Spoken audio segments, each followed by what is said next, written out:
Hey, hey everybody. Thumbs up. Okay, we're gonna learn Zoom etiquette. So whenever you want to make sure your microphone is, hey Keisha, hey y'all. Make sure y'all's microphones are muted so we don't hear your side conversations like Kim is boring, things that, I don't want to hear all that. So just go ahead and turn your background noise, mute your microphone. You can unmute. Definitely with Zoom, if we engage, it makes it definitely faster. I like to have conversation. Conversation is learning. One thing about being a student, there's no such thing as, a question that just doesn't make sense. We just have to talk it through. And I want to have an understanding of where and why, what's your point of view so we can have dialogue about it. That's one thing about advanced topics or advanced training. There's definitely a room for discussion for any and everything that we do in aesthetics. I don't typically go right to, oh, no, that's wrong. No, just make it make sense, and allow me to follow you. And if you're lost, of course, I don't want you to be lost. Let me find you. Let me bring you back. And don't try to figure it out on your own. I'm here for you. I'm your support person. So I'm here for you. You signed up for the class because you want support. And that's what I am within this 8 weeks that, well, yes, well, no, 4 to 6 weeks that we're together. I'm that support person for you. So by all means, if you have any questions, if you need to stop me, if we need to, if you want to give an example that just clicked in your mind, anything that is relevant to the discussion, please engage, engage, engage. I'm also a lifelong learner, so I learn from my students as well. And that's just what it is. So, how we have it today, guys, y'all didn't tell me today was Super Bowl. I've just been so intensely studying for this test and just really out of the world still. I had no idea it was Super Bowl. So, with that in mind, I'm going to try to just lessen the amount of breaks that we have so we can kind of get through the curriculum. Hopefully, we'll be done no later than 2:40, 3 o'clock. Um, excuse me. And y'all can get all cute, ready for your Super Bowl parties or whatever. Again, this is recorded. So, in regards to if you need to leave, please just let me know in the chat. If you have to step away, just hit me BRB, just so I know where you are. And I will be sending this recording out to everybody, regardless if you stay on for the whole duration or not, because it's a good study tool for you guys to be able to go back in your notes and really recant what we have said today. So how this is going to work is we're going to talk about skin analysis. We're going to really reflect on the skin, that magnificent organ that keeps bacteria from invading all of your inner organs and keeping you safe from the environment, making you feel. It is really responsible for sensation. So, the skin is a very dynamic organ, the largest organ of the body. So we're going to go a little bit, just a little tad bit into the fundamentals, just so you guys have that building block. And then from there, we'll go into more advanced therapies. So again, if you have any questions, I do have my comment chat box up.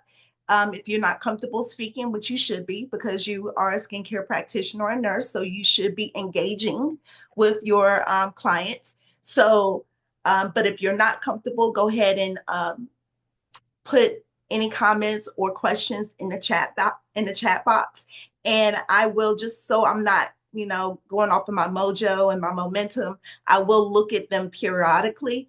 Again, the best way to engage is just to unmute your mic and just speak. All right. So first, I wanted to share my screen before we go into the actual lecture, and just to make sure that everything is working properly. Remember, you're on Zoom, so you can engage with your reactions. So if you love something that I say, give me a heart. If you agree, give me a thumbs up. Can everybody hear me okay? Thumbs up.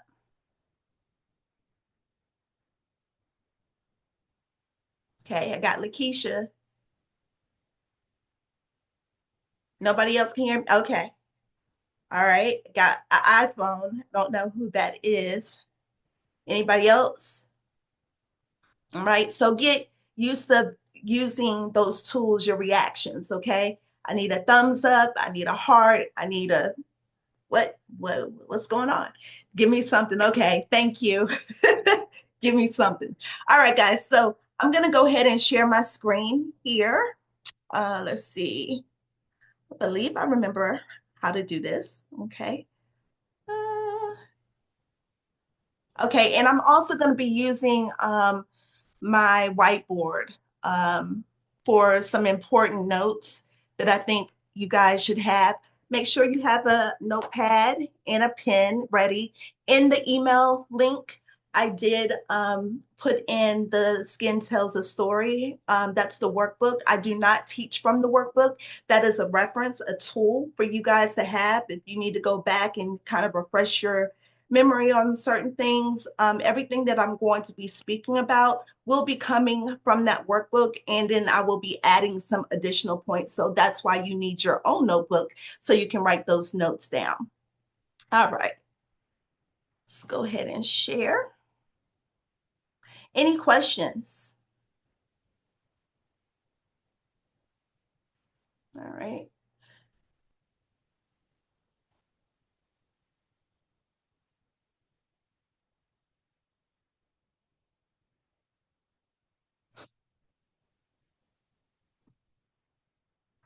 And this is acting wonky. You cannot minimize Zoom or place when you're recording this. Okay. All right. So the services, I just wanted to give you a little snapshot of some of the services. What we had is who has a question? You can go ahead and unmute if you have a question. It just says iPhone, so I don't know the name.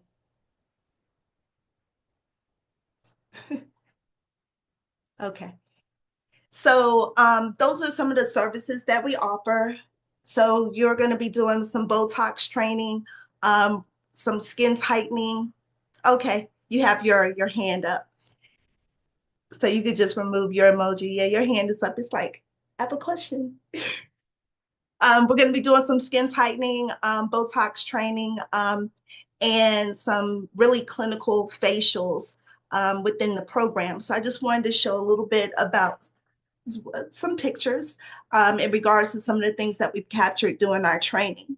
But most importantly, we're going to talk about skin analysis, the consultation process, building rapport with your clients, being able to qualify them and quantify them for a particular service. And one of the things that I see across the board when it comes to my students is being able to relate to your clients, not being afraid to speak about the skill set that you have mastered or you're training to master.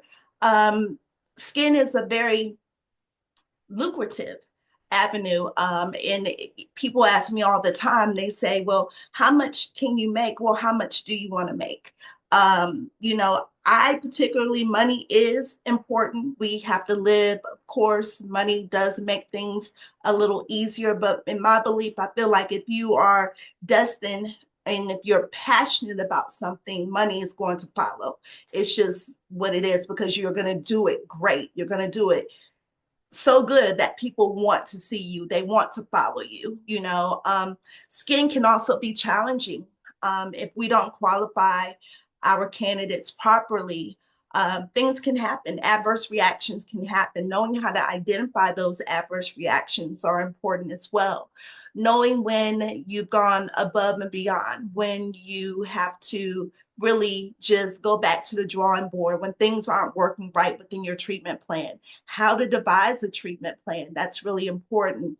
How do you come up with different modalities that are a menu of services, not just going to a spa page and seeing what they do, but using your intellect to really understand how to devise and put together a dynamic treatment plan that's going to produce optimum results for your clients. That's another thing that we're going to be learning in this program.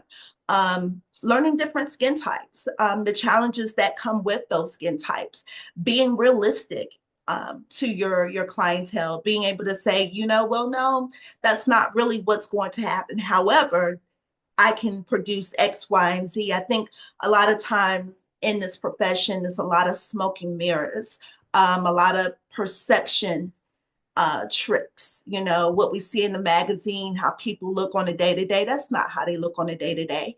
Our reflection is beauty is skin deep. The skin does tell a story. The reflection is the total health of that individual, and it's projected within and projected outwardly. So we know that this is not something that's achievable, just day and night. We know when people have had alterations, right? We know that. We see it. It has a certain look to it. And to be quite frank, a lot of people are, I feel nowadays are being warehoused where they look the same. Based on the procedures that they're getting, they all look the same.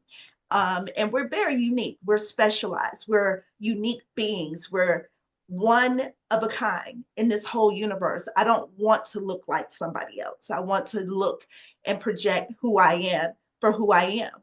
And so we'll get into the psychological implications of skincare too, because, we live in a society that is perception based. People look at you first and then hear you second. So a lot of times people are searching, they have these voids within their life. And it could be, different degrees across the board. It could be that mother of five who all of a sudden she's an empty nester now, and she looks in the mirror and she's like, what happened to my youth? What's going on? Well, she sacrificed that for her kids. We could have an individual who just recently got divorced, and I know I'm single, and I know it's basically hard out here. It really is, to be able to compete as a woman. And when we say compete, I use that very, very softly, but as a woman, and I'm a middle-aged woman. I come with a certain repertoire of different things that I expect as far as expectations. But vice versa, I want my man to look good as well. But being able to look and feel the way I feel inside and project that outwardly, it takes a little bit more work because those cells aren't proliferating at the rate that they used to. I have to speed things up. I have to get my rest, and it's very hard in this dating atmosphere because the expectations are unrealistic in regards to appearance and things of that sort. So you have someone, excuse me, that has been married for 30 years and really has not had to really change or alter their appearance. They've been comfortable, and maybe they just got a divorce and now they're on Tinder and all those other type of you know uh, meet and greet type of websites. And wow, the expectations, the look, the pictures, all of that is very stressful. um if you're looking for a job, they definitely discriminate. I can't even talk. Discriminate against you in regards to your looks as well. They say they don't, but they do because we are in a perception-based society. For a caregiver who has just cared for their loved one for a period of time, and now their loved one's not there, and now they had their resurrection day, and like, I'm wanting to care on me now. That's a whole different journey. Someone who has low self-esteem, that's looking to improve something on their outer appearance. That's another being that psychologically you're going to have to deal with. So it's a plethora, a different pedigree of different types of emotions and well-being and spirituality and all of the things that you're going to be faced with within aesthetics. So, it's not one of those things to tread lightly, because a lot of times when you're in that aesthetic environment, you're going to be speaking to these individuals because you're going to build a rapport with your clients. They're going to build trust. And a lot of times those rooms become therapy rooms for a lot of clients. Initially, they come in for a service, but then if they continue to see you over a period of time, those conversations are going to get deeper. And you're going to see within their world where their voids are, where they're hurt, where their pain is. So it can be a very therapeutic environment. A lot of you guys come with a different emphasis of what you want to project in this particular field. And I will say to you, you definitely need to be able to know who you are as an esthetician or as a skincare practitioner, as a nurse skincare practitioner. What type of clients are you looking to achieve? What, not achieve, but attract? What are you looking to achieve within this dynamic industry? And remember, again, it's a lot of smoke and mirrors. What we see is really not what it is. Even Instagram, people are saying, oh, look at this video, look at the before and after. I'm like, but what about the 5 days after? It's a we live in an edit type of world where we can take out the bad pieces and put in the good pieces.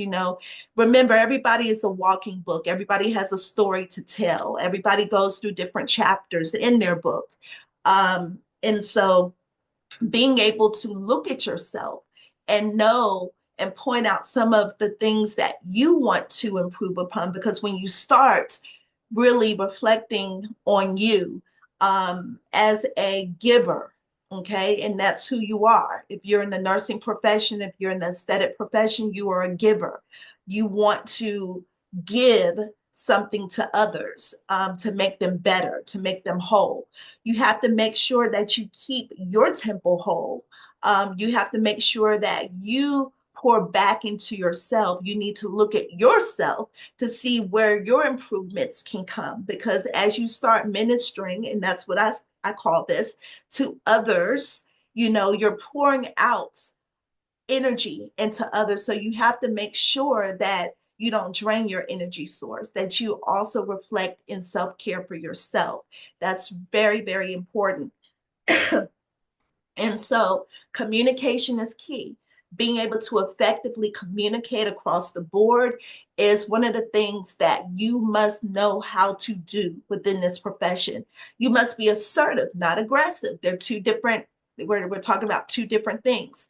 Assertive is approaching things in confidence. Aggressive is approaching things in a very entangled way, meaning that causes confusion, okay, in a belittling or condescending manner.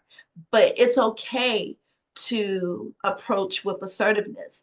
As a skilled professional, you are the expert. And so the skin analysis is that foundation that you're going to need in order to feel confident in your abilities to assert with a certain level of professionalism and skill set to deem you being the expert within your craft. So one of the things that I always tell individuals when they get into this particular profession is, just like a cardiologist will know all the chambers of the heart, they know the venous system, the veins, the arteries, they know perfusion, they know about all of that. You as a skincare practitioner should also know, not because you're not a dermatologist, you don't need to know the root system of things, but you need to be able to identify things. Okay. So the difference between dermatologists look at etiology, pathology, diagnosing, as well as treating. Okay. Skincare practitioners, we're in that gray area. We help the individual feel pieces of that puzzle together to make it whole for them, to give them an aha moment. We can see where their pain points are to help manifest more of a certain definite treatment or optimum result that we're trying to achieve within our treatment plan, to get them to be a little bit more not grateful or gratitude, but have a little bit more appreciation for who they are. Um, so we do a lot. We really do. And I tell people all the time, you know, being an esthetician, I refer to myself as a skincare practitioner. I think esthetician is a small word compared to what I do within the aesthetic field. So I've chosen to call myself skincare practitioners. And within the course, I'm going to be referring to you guys as skincare practitioners. It's the practice of skincare. And, you know, to understand that is to really hone onto those abilities and being able to then communicate effectively across the board to your consumer. So, in order for us to do that, we have to have a strong knowledge of skin. We need to understand what the skin is composed of. We need to understand why the skin is on us. You know, a basic understanding of what skin is, and then we can dive into the things that everybody's doing, that everybody's talking about: microneedling, microdermabrasion, chemical exfoliation, skin skin tightening treatments, you know, PRP treatments, platelet rich plasma, laser hair removal, intense pulse light or photofacial, fractionated laser, PDO threads, Botox, fillers, you know, all of those things that we can do to enhance or alter the skin.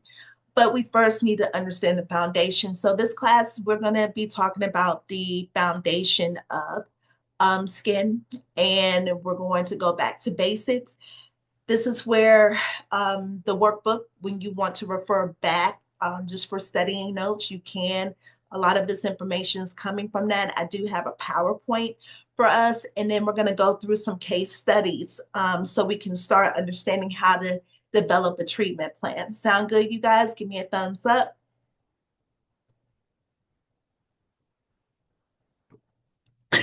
Lakeisha, you're on. Everybody else is slow. Y'all are slow. Wake up. Wake up. Okay. All right. So let me try to share this screen yet one more time.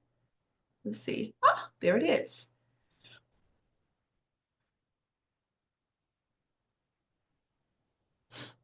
All right. So this was laser hair removal right here. This was a skin tightening treatment. And it's very popular. This is where you're going to make a lot of your money doing skin tightening type of treatments. Skin tightening treatments use a non-invasive way to promote collagen production. Collagen is one of those cells that continue to proliferate. When I say proliferation, I'm talking about to divide and conquer as we are alive. It's one of the things that can continue to proliferate or grow. As long as we're alive, we have a chance to build collagen. This is what we call erythemaceous activity. So this is inflammation. It's a controlled trauma treatment, and we'll get into all of that. But this is just a preset way into what we're going to be talking about when we talk a little bit more about advanced modalities. But this is what we consider erythemaceous activity, which is reddening of the skin done purposely. So we are provoking the skin to induce a inflamed response. That inflammation is going to cause collagen to rush up to the surface. And then after about 3 weeks, it starts to settle, but you get new collagen because collagen is a repair restorative cell. So it's going to make sure that things are a-okay in that particular area of inflammation. So that's why we call it a collagen stimulation therapy. This is also using LED, light emitting diode. This is a cold laser. That's what LED is. And really, it's an interesting story with LED because NASA is the one that invented LED. And the reason why NASA invented it is because they wanted to grow vegetation or see if vegetation could grow on different planets. So they created red LED for the growth of vegetation on different planets. And from there, they said, wow, this works. Let's try to use it elsewhere. And then it went into the medical community. And from the medical community, it went into the aesthetic community. So medically, it has a lot of different things that it can do. Red LED can increase ATP, adenosine triphosphate, which is the fuel of the cell, by, I think, 500%. It's very, very high. So the cells love this. It it's attracted, or the light is the cells are attracted to the light, and when they're attracted to the light, they just grow and they divide and they proliferate and they become abundant. It's good for wound healing.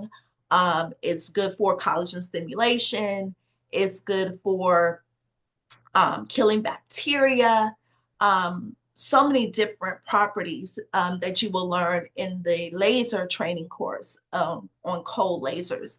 But this is one of the students actually doing a superficial collagen stimulation treatment with the LED. So combining those modalities. And again, this is an important concept to think about when we're devising a treatment plan, because how boring is it just to go to another website and just copy what they're doing? Like there's no thinking, there's no thought process in that. But if you use your intellect based on the properties, the skill set that I'm giving you, to build that foundation, you can develop your own modalities that you're going to be using for the sake of your treatment plans and for producing those results for your clients. This is one of the nurses being trained, excuse me, one of the nurses being trained on Botox. So we use markers. So you're going to learn how to mark the skin, or yeah, mark the skin based on the place that you're going to inject the solution in. And Michelle's really good with that, being patient as a teacher. Patience is virtue. And she's one that is very virtuous. So she is going to walk with you play by play. You're going to interact with your clients, being able to, you know, produce those results with Botox. And that's really important because it's an art to it. You need to understand the structure of the face, the myology of the face, so that you'll be able to really look at it in an artistic manner. So that's really important. Okay, that's a little bit more close up so you can see the markings.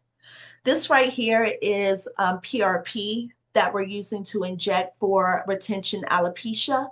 As you can see, this individual has some spots where her hair has stopped growing, those lace front wigs. They are beautiful, however, or they're beautiful, but, you know, braids too. It's just one in itself is our culture. And then what happens is when that hair starts to rescind, we are then feel like we're entrapped in our hair pieces, that we can't allow our hair to grow because we're embarrassed by not having hair. So we try to cover up and we try to do what we're not supposed to do. In hair, the scalp needs to breathe. So PRP is a treatment that we can do for thinning hair and retention alopecia. And so that's one of the things that you can learn within Advanced Bridge program. And of course, laser, excuse me, one of the students is doing laser on a client just for hands-on practice. And that's important. And we will talk about laser. It has its own category, so I won't get too much involved with laser right now, because laser is very, very detailed. A lot of risk associated with laser. So you have to understand how to skin type your individual appropriately. We use a Fitzpatrick guide. But in that class, you will learn how to really properly assess what lasers are used for, et cetera, et cetera. So we will go through that. Okay. All right. So let's see. Let's try to bring up this.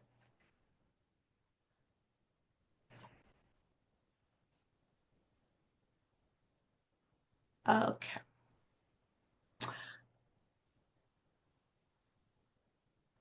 All right. So now we're going to go ahead and talk about skin physiology, understanding the basic structure and the function of skin. And again, you don't need to know. Hold on. Hey, I'm going to play. Could you send me the Zoom to my email? It's already there. Hold on 1 second. It's there.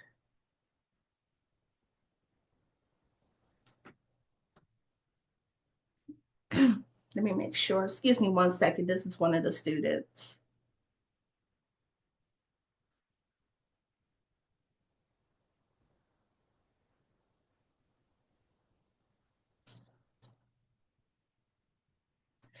Okay. Give me 1 second, you guys. I'm sorry. Let's see.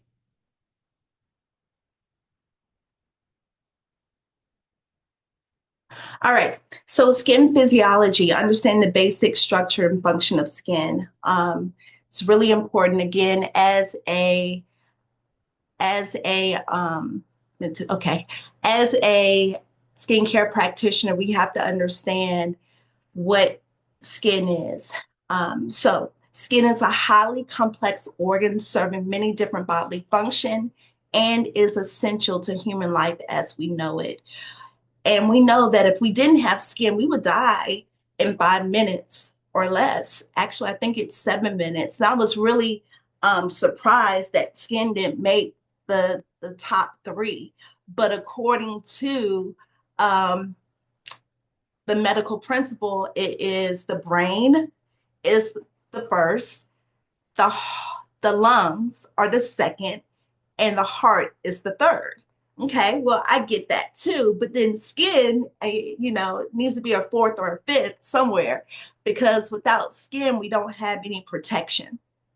Without skin, those little critters that all that bacteria can invade and cause us to have really bad issues and ultimately death.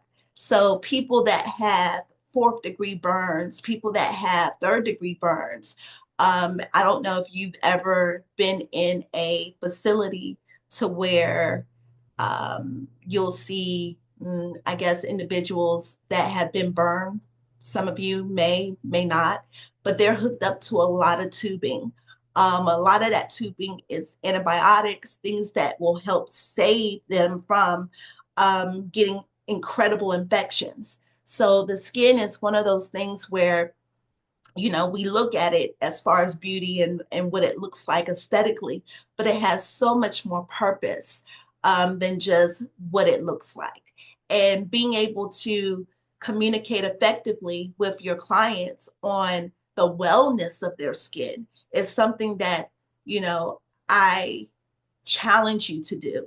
When someone comes to you aesthetically and wants to, alter XYZ, also impart on them knowledge as to why their skin is important. I think that's one of the things that a skincare practitioner is responsible in doing in regards to helping them understand that the skin that they're in is just a magnificent organ, and without caring for it properly will, degrade it in a manner that's hastily or that can be accelerated through the years. So being able to nurture it, being able to care for it properly is going to sustain one, their appearance, but sustain their livelihood because the skin is that important. So the skin also serves as the first line of defense and is designed to keep harmful bacteria from invading our core. And I just talked about that. But yes, we are plagued with bacteria across the board, whatever, wherever we are, our beds, our outside in the environment, our clothes, we're always in a haven of bacteria.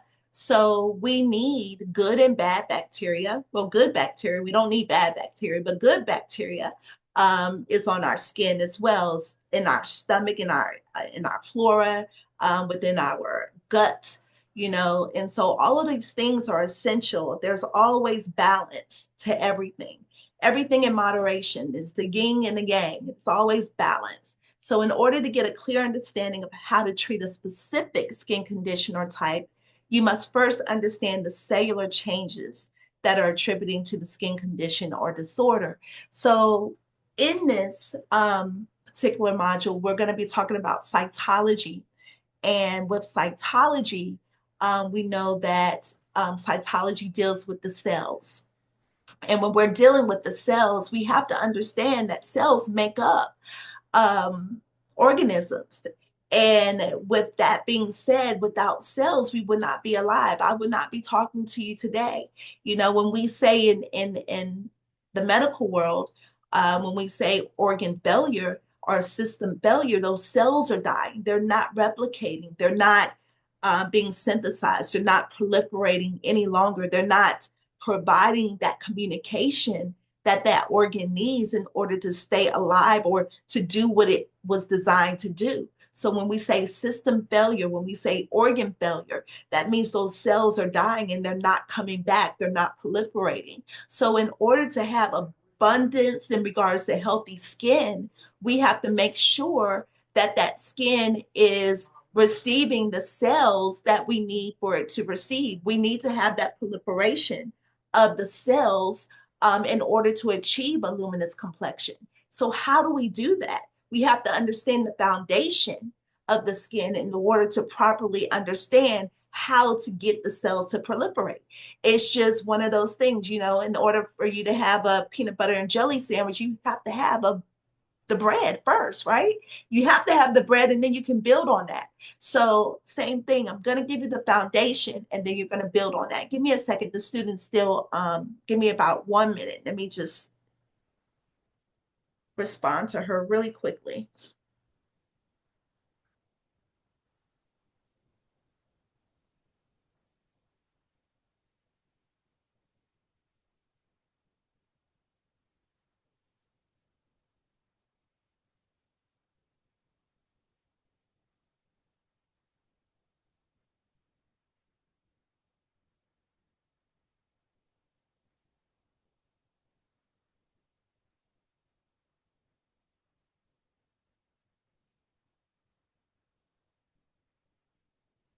Okay, sent again.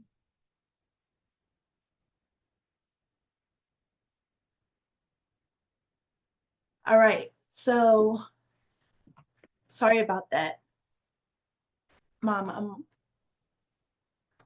okay.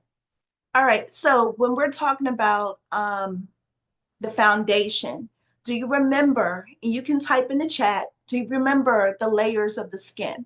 When we're talking about the epidermis is composed of 5 layers. Okay, does anybody want to challenge and write the 5 layers of the skin in the chat?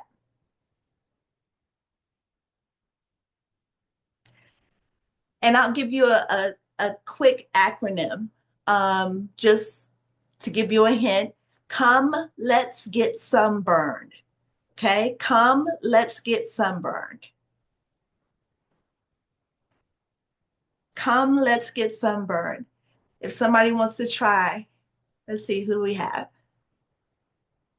Okay. Type in your chat the 5 layers of the epidermis. Don't cheat, but this is something now. I'm not going to judge you. You're judging yourself. If you don't know it, you don't know it, but you will after this course. Okay.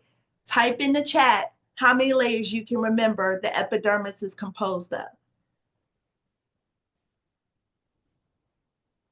Somebody said Lucifer. Oh my God, it's the devil. I love it.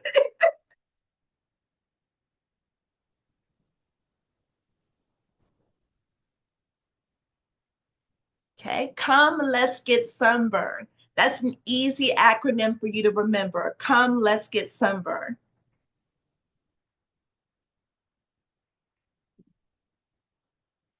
You'll be in my camera.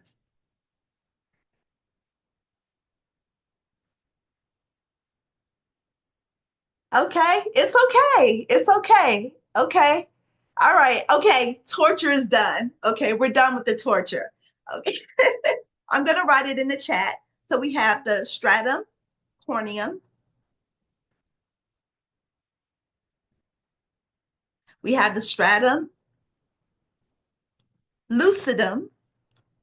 Okay, we're going to leave the devil out of this one. Okay, it's not Lucifer, but lucidum. That was funny. I like that. You made me laugh. Whoever did that. Okay, then we have the stratum granulosum, stratum spinosum, and stratum, I'm going to probably spell it wrong, germinativum or basali or basali layer. So make sure you write that down. So stratum corneum, stratum lucidum, stratum granulosum, stratum spinosum, stratum germinativum, or basali layer. Okay, now you know the layers of the epidermis. With the dermis, okay, when we're talking about the dermis now, we're talking about this layer right here down to this layer here, okay? So with that layer, we're talking in reference to the reticular,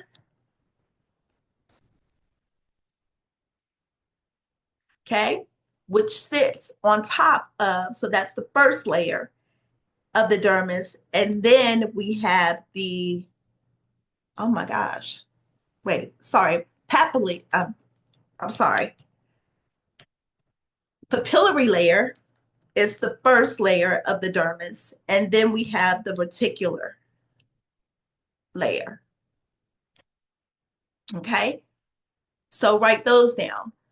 The papillary layer and the reticular layer, okay? So the skin is composed of the epidermis and the dermis. Within the epidermis, you're going to have 5 layers: the stratum corneum, the stratum lucidum, the stratum granulosum, the stratum spinosum, the stratum germinativum, or basali or basal layer. Then for the dermis, you're going to have the papillary layer and the reticular layer. Now, the reason why that's important for us to understand is because depending on the skin type, the challenges that that skin type presents, devising a treatment plan, knowing where our products are going to go is everything. One of the hardest things for an esthetician to do or a skincare practitioner to do is to penetrate product. Why? Because the skin is not going to let any and everything through. It is our peacekeeper, it is our guard, it's our protector. So it's not going to allow things to pass through its permeable barrier if it's not recognizable. So a lot of times as skincare practitioners, we have to alter that. We have to manipulate it in a way to provoke a response from the skin to allow that product in. And that's the dangerous part. And that is why you have to have that knowledge, that skill set, in order to know what type of ingredients should be pushed in the skin, If the ingredients come with high integrity, and what I mean with high integrity, are they cheap ingredients? Are they quality? Because what happens is we completely um, break down the skin's defense mechanism in regards to, and we break it down through exfoliation. Okay. So when we break down that lipid barrier or that stratum corneum, that first layer of the skin, then we're opening the skin up to any and everything. So we have to be cognizant as to what we are doing or putting the skin in, or how we're preparing the skin or manipulating the skin, because we've left it now defenseless. Does that make sense? So knowing those skin layers is very, very important. It's one where, if that's the first thing that I want you guys to study, is your skin layers. And it's not just knowing the skin layers, but knowing why those layers exist. And we're going to dive deeper into that as well.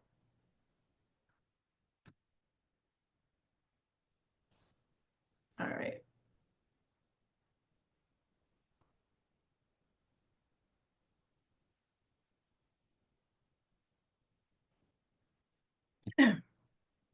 So this is your corneocytes. All right. These corneocytes are flat, they're hexagonal shaped cells filled with water retaining keratin proteins, surrounded by a protein envelope and lipids. The cellular shape and the orientation of the keratin proteins add strength to the stratum corneum. There are 10 to 30 layers of stacked corneocytes within the epidermis. The cells remain connected to each other by protein bridges called desmosomes. Stacked bilayers of lipids surround the cells in the extracellular space. The resulting structure is the natural physical and water retaining barrier of the skin. Okay, now we're taking a deeper look at the stratum corneum. So if I were to use a microscope, and if I were to isolate the 5 layers of the epidermis, think about you isolating the stratum corneum. So you're shaving off the stratum corneum of the skin, you're putting it on a little dish, you're putting it in the microscope, and now you're looking at it. This picture right here would be a proper illustration of how corneocytes look, or keratin, how it looks. This is what we basically slough off every day through desquamation. This is what estheticians remove when they exfoliate. Okay. These right here, the desmosomes, which are the glue, they keep these corneocytes locked together, which also is important because it keeps water from escaping from our skin. So when we're in, when you see somebody that has flaky skin or dry skin, they're they're releasing water at a rapid rate. That's not supposed to happen, okay? Which then puts the skin more in an alkaline manner. So when we're talking about um, protection and having the proper barrier to protect us from the environment, those corneocytes have to be healthy. Okay, so when we're talking about the stratum corneum is composed of dead skin cells, when I say composed of dead skin cells, that doesn't mean that that's irrelevant because they're dead. They play a huge role. The stratum corneum is the most important layer of the epidermis, okay, or of the whole skin system in order to keep homeostasis. When I say homeostasis, I'm talking about balance. When I'm talking about balance, I'm talking about everything that's needed in order for that skin to achieve optimum regularities, being able to have the amount of water needed to be able to protect us as needed. Homeostasis is balance within the system. So in order for that to be achieved, the skin has to have a potential of hydrogen, pH, okay, pH of 4.5 to 5.5. Inside, we have a pH of 7.35. Okay, that's our optimum pH. And do you know if the skin is not balanced through its pH, nothing else will work. We have to maintain balance, and that goes with the inside too. If our potential of hydrogen is off, if it's more acidic or more alkaline in our bodies, everything goes haywire. Same thing with the skin. If the skin doesn't achieve, and I believe it's 735 to 745, 735 to 742, something like that in regards to the blood inside. Skin is 4.5 to 5.5. So we have a range of optimum balance that the skin can kind of go out of range a little bit, but it's still within range as long as it's 4.5 to 5.5. So if we see a variable that's higher than 5.5 or lower than 4.5, then we're going to see challenges within the skin. We're going to see the skin having some issues. So remember, nothing is going to function properly if that pH, potential of hydrogen, is not right. Okay, so I'm going to put in the chat here, potential of hydrogen.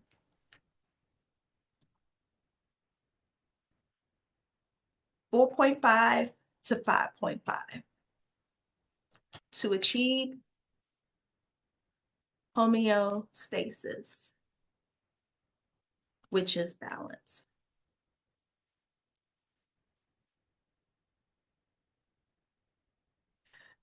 Okay, is there any questions with that? And we're going to talk and build on this, but this is a key concept that you guys have got to get, because when it comes to treating the skin effectively, let me say that. When it comes to treating the skin effectively, you're going to need to know and understand what you're doing to the pH. Are you stripping it? Are you building it up? Because those products have their own pH within them. So depending on what's presenting to yourself, presenting to you, will be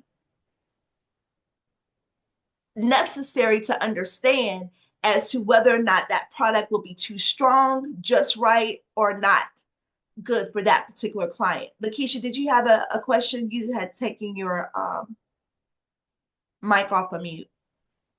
Yeah, can you hear me? Let me turn up my mic. Hold on. Go ahead. Okay. Can you hear me now? Uh-huh, I can hear you. Okay, I had a question about when you say that if the skin, like for dry skin, if it's that means that it's losing too much water. Too much water. And we're Too gonna much talk. water. Go ahead. I'm sorry. No, we're gonna talk about tool in a minute, but that's called transepidermal water loss. Okay. No, you can go ahead. That's all. Okay, I was yes. trying to just confirm. Okay, you were trying to clarify. No worries. Okay, so as I stated, let me go back. The stratum corneum, even though it's composed of keratinized dead skin cells, they play a key role in maintaining the homeostasis for the entire skin. Because of what Lakeisha just needed clarity on, they keep the stratum corneum keeps the water from being rapidly evaporated from the body to the environment. So it keeps the biome or the atmosphere just right so that we can have and maintain that 4.5 to 5.5 ratio when it comes to potential of hydrogen. Without that balance, okay, without that balance, the skin is going to have issues. Swing too far to the, what's that? Too far to the right, too far to the left, you're going to get acidic properties and you're going to get alkaline properties. And with that comes different challenges. And so that is why, as a skincare practitioner, we have to really look into how we're going to strategize our treatment plan when it comes to the stratum corneum. We're always saying exfoliate, exfoliate, exfoliate. Yeah, I can do. But however, if you don't have the ability to assess the skin properly and know whether or not it's stable, okay, before you start breaking it down, that's just like, and I always compare to, um, a medical situation. If I come to you already dehydrated, which means I'm lacking water and my skin is dry, okay, which is indicated that the desmosomes are not sticking together. In fact, I have skin that's flaking off. All right, so I know I'm dehydrated, I'm losing water at a rapid pace. Am I going to then inflict more harm on that skin by breaking it down through exfoliation? Or am I now going to build it up? Okay, the only time doctors operate on individuals without doing a pre-op is if it's life-saving. Other than that, everybody has to go through a pre-op. And the reason why is because they want to know, am I going to be doing more damage to this individual, or do the risk of this surgery overshadow the benefits? Okay, so a pre-op is needed. We have to draw blood. We have to look at the body as a unit to see whether or not we're going to take that risk, whether or not this will be the best benefit for this client to have this surgery. Does the benefit overshadow the risk? We don't know. But if we don't have time, which estheticians, skincare practitioners, we do have time, we should never be in a situation where we're breaking down something that's already injured. Because again, that's going to prolong your healing response. It's going to create a havoc environment for your skin, and adverse reactions will occur. So if you are looking at an individual and you're trying to qualify them for a particular treatment, we need to understand the homeostasis, the integrity. When I say integrity of the skin, okay, that's another word that I'm going to, when I say integrity of the skin, I mean it equals health, okay, of the skin. So when you hear me speak about the integrity, if I say, Lakeisha, what was the integrity of the skin? You will then tell me, you would say, oh, well, it's vibrant. It has oil, it's supple. You're going to tell me what you're seeing, your objective findings of the skin. And again, we're going to go through this. So I just want you guys to understand that it's one thing to know the layers of the skin. It's another situation to understanding, okay, comprehending, conceptualizing the reason these layers are important to the skin. So again, reiterating, stratum corneum is important because it sustains the whole homeostasis of the bilayers. The bilayers being the stratum lucidum, the stratum granulosum, the spinosum, the basale layer, okay? Reticular and the papillary dermis, all of that. It has to sustain the viability, the hydration level.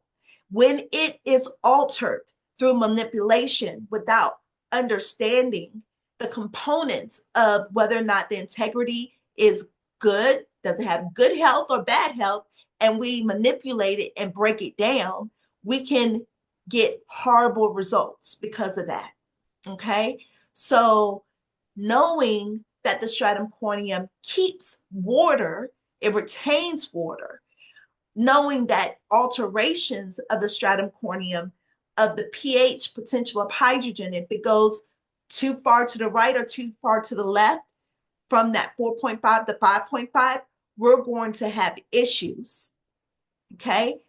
And knowing how and when it's the right time to break the skin down and when it's time to build the skin up. So if that stratum corneum is presented in a dry manner, if it's flaky, if I see that that client is dehydrated, instead of doing a chemical exfoliation the first day or manipulating it with a laser or microdermabrasion, I may want to build it up first. I may want to give it some added resources to help it mend itself or to recover first before I break it down. Okay. So corneocytes are really important. This is what estheticians and skincare practitioners remove every day. This is something that it's okay to remove as long as we're manipulating the skin in an optimum manner. We want to make sure that when we are taking off these layers, because again, we're eradicating that defense mechanism of the skin. We're removing that lipid barrier, that stratum corneum, okay? I'm using those two words, okay? They're basically the same of the same. But that lipid barrier, that protection, we're losing it because we're chopping at it. We're removing it because what happens is our products don't penetrate where they need to penetrate because that layer may be too thick. It may be someone's first facial. I get it. But that's why exfoliation is part of the preparation phase of a facial service because the key point is to get our products to penetrate and excite or stimulate proliferation to occur. So if the skin is very, very smart, so we start removing those corneocytes, it's going to signal the skin to make more that we've removed, okay? Because that's its protective barrier. So it knows when we're removing things and it's going to signal that cytology, those cells to proliferate and make more of those cells to replace what we just removed. All right. So that's what helps us turn over skin. That's what helps us get luminous complexions. That's what helps us with product penetration. So not all of this is bad. We just have to have the knowledge, skills, and abilities to be able to understand how to do it properly. All right, let's go ahead and take a 10-minute break and we will be back at 11:49. If you have questions or comments, you can go ahead and put that in the comment box and I will make sure that I talk about them before I go into the next slide. All right, see you at 11:40, well, 11:50.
Hey Leslie, if you just are you just joining us? If you're just joining us, we're on break until 11:50.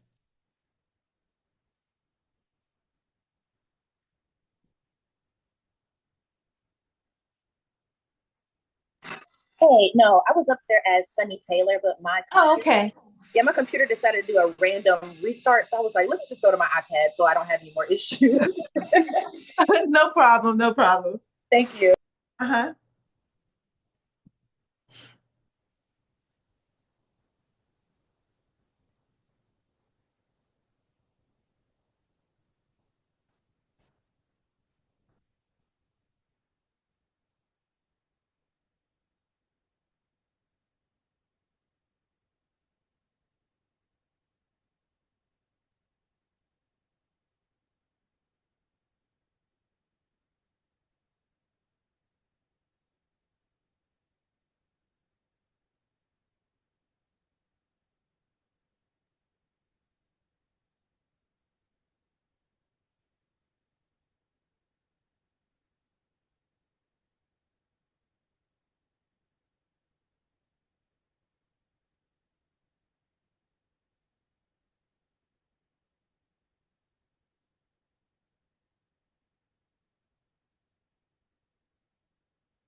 All right, so we're gonna go ahead and start again. All right, so we're talking about corneocytes, we're talking about the stratum corneum, we're talking about the layers of the skin. One thing is to know the layers. Second thing, well, name the layers. Second thing is to understand the properties of each layer. We just spoke in detail and we're still talking about the stratum corneum. One thing I also wanted to talk about is hydration. We are going to take a closer look at hydration. Hydration is its own topic in itself, but just to give you a pre-segue, in regards to hydration, as Lakeisha asked earlier, it's called transepidermal water loss.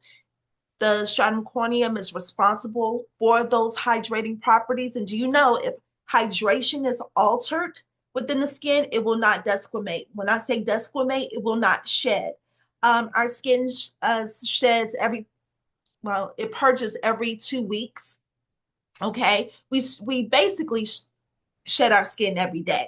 Okay, but new cells emerge to the stratum corneum within 14 to 21 days.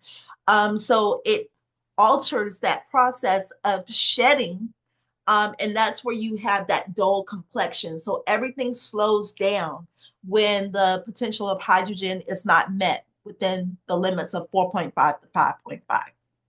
All right. And let's see, do we have any comments?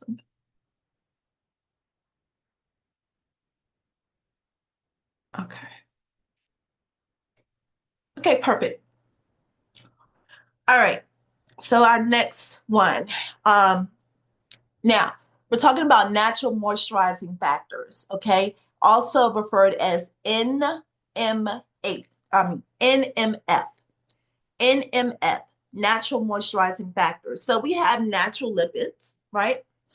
Within our skin that keeps it nice and supple for us. So one of the primary functions of the skin is to act as a protective barrier. We talked about that. Harmful bacteria, UV, and pathogens must be kept out of the body, while water, moisture, and fluids must be kept in. Filaggrin is a protein that binds to keratin fibers in epithelial cells. This is vital for skin cells to mature properly into the corneocytes that form the outermost protective layer of the skin. Now, one interesting fact, the lack or loss of filaggrin can be linked to genetics. However, recent studies have linked food allergies such as milk, eggs, and peanuts to filaggrin deficiency. This has helped explain why certain dietary habits can trigger chronic dry skin conditions like eczema. Okay, so basically, what this has said is one, filaggrin is a protein that binds to corneocytes. All right, It helps to strengthen the protein fibers of the keratin. So those individuals that have eczema, there has been found that there's been a genetic deficiency of filaggrin, and or you can have a food allergy to diminish the properties of filaggrin. And the food allergies can be milk, eggs, or peanuts. And those that have food allergies that trigger filaggrin deficiency usually have the chronic dry skin conditions like eczema. So that's why they say, you know, what are you eating? Eating, we are what we eat. That is really typical and very true. We are what we eat. So we have to, those that have chronic eczema because they have genetic disposition of filaggrin deficiency and have a food allergy associated, it will diminish that protein. So we have to be mindful of the things that we put in our body, okay, so that we are not diminishing it further. Intercellular lipids surround the corneocytes in the stratum corneum and provide an impermeable barrier for the passage of water out of the stratum corneum and the prevention of the natural moisturizing factors from leaking out of the surface layers of the skin. So again, understanding the corneocytes, understanding the desmosomes, understanding filaggrin, understanding intercellular lipids, all of those things help to bind keratin, which are composed of dead skin cells, to the skin. It helps to bind. So if something is altered, if that pH is not in a homeostasis range, that impermeable barrier will then become permeable. So again, impermeable means the skin is doing what it's supposed to do. It's not allowing things to just penetrate through the skin. But when those cells are altered through some deficiency of some sort, that skin becomes permeable. And now we have a chaotic situation because now we have bacteria that, we could have atopic dermatitis. We could have different types of diseases that can start to manifest because now bacteria is invading within our innards. So again, being able to understand the importance of the stratum corneum is everything because it's the most important layer of the epidermis of the skin, basically. Okay. How does the definition correspond to the role of intercellular lipids in the corneal sites in the stratum corneum? Well, I just talked about that.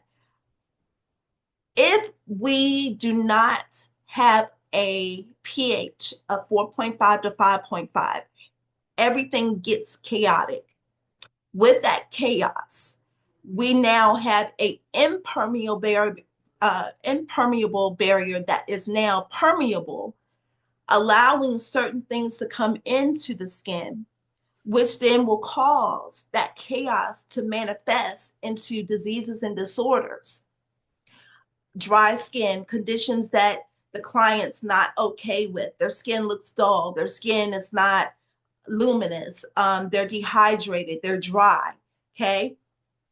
All of that is now dehydration and dry, even though they go hand in hand, they're two different conditions. Dehydration is lack of water. Dry is lacking the natural moisturizing factors because it doesn't have the corneocytes are not binding the way they should to the desmosomes, into the intercellular lipids, okay? Causing that dryness, that flaky of the skin because things are not being bound together. Dehydration occurs with dry skin because things are not tightly locked, okay, together. Therefore, water is able to evaporate out of the skin at a very rapid pace. So just don't get those two confused. They usually go hand in hand, though, dry and dehydration, but they're two different conditions.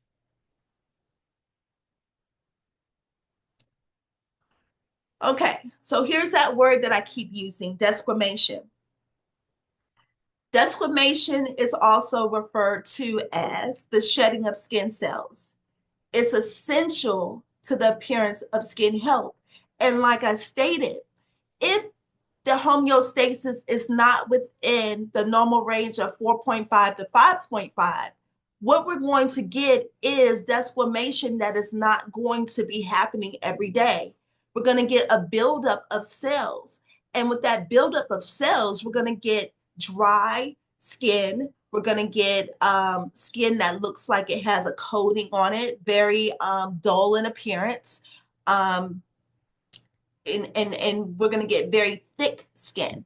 Okay. So the enzymes responsible for desquamation can only function in the presence of a hydrated stratum corneum.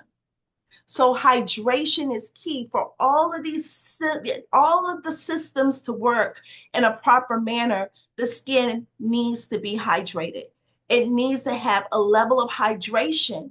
So hydration is key to all skin types and conditions. If you do not have hydration, if water is not in that treatment plan, you're not going to achieve the results that you're looking for. Hydration is everything. And the reason why we need the corneocytes to bind to the intercellular lipids, to the desmosomes, et cetera, is to keep those bilayers hydrated so that they will be able to do what they're supposed to do. Remember, our goal is not to have chaos in our system. And without water, okay, without water, none of these things can work. You cannot achieve with you won't be able to achieve a luminous complexion for your client if they're not hydrated properly. You're not going to be able to correct acne or acneic skin type if the hydration is not where it needs to be. You're not going to be able to correct sensitive skin if it's not hydrated properly. So we are 70% water. Okay, hydration is key. First thing I learned in nursing school is one, always make sure we do an IV bolus hydration 0.9 sodium chloride solution for anybody that comes in, because we need to make sure that the level of hydration is maintained. Without hydration, we're not going to be able to achieve what we're trying to achieve. It's that important. And a lot of times with my students, I saw when they're doing the skin analysis, they're like, okay, so I see that you're dehydrated. How much water are you drinking? Okay, well then, drink more water. No, we need to really educate our clients on the proper way to hydrate. If they are trying to achieve a certain particular look to their skin, hydration and protection are the things that we need to talk about. We need to make sure that the skin is hydrated in order to protect the skin, in order to nurture the skin, in order to correct the skin type or challenges that are manifesting within the skin. We need to make sure all of that plays the role in which we're trying to play. And that hydration is essential. So in the absence of water, the cells do not desquamate normally, and the result is thickened, dry, rough, scaly skin. So we have to make sure that hydration is a part of our conversation piece. It's not one that should just be rushed. We need to hydrate the way that we need to hydrate. Okay, so now we're going into conducting a proper needs assessment. Look, touch, communicate. I have a, let's see, where is it here? I'm gonna stop sharing. I don't know how to lift the screen up. Oh, look at there. Okay, let's see. It's a video that I wanna show. Okay. Uh-oh, what happened?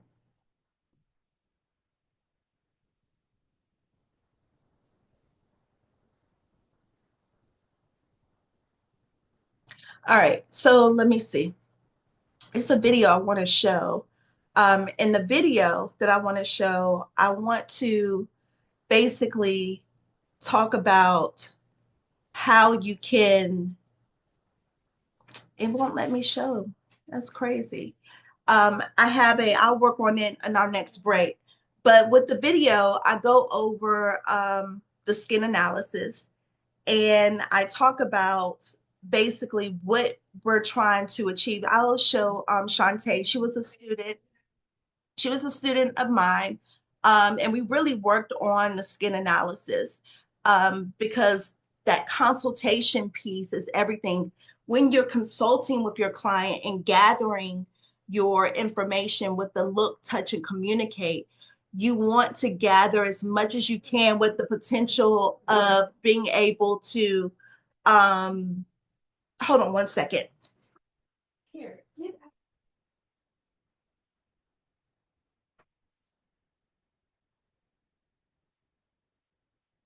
you want to be able, sorry about that, you want to be able to collect the pieces of the puzzle that you need in order to have your analysis on point. So just take a look at Shantae as she is speaking with her client.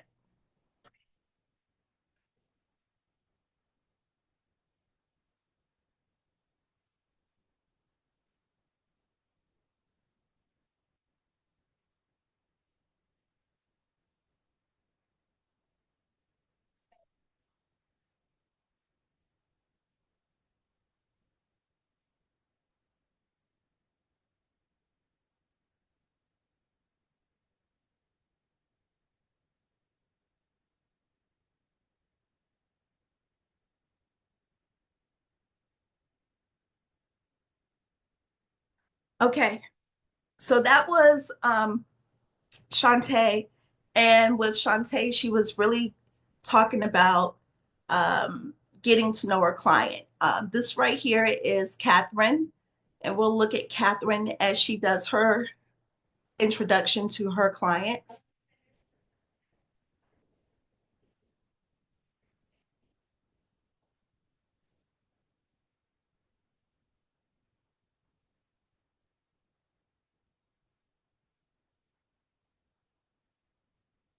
Okay, so that was just a quick insert. The reason why I'm just showing you little tidbits of everything is because it makes sense once we go into the actual consultation piece.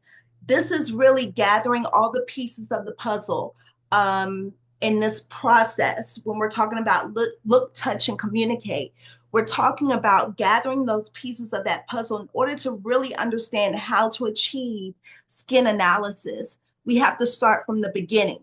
We have to understand what our clients' pain points are, what they love about their skin, and we need to really understand how to devise a treatment plan that's realistic to fit their needs. Let me see if I can open mine up again. For some reason, it's just not letting me, and I hate that because it was working earlier. Let's see. Hmm. All right. Maybe on the next break, I can work on this.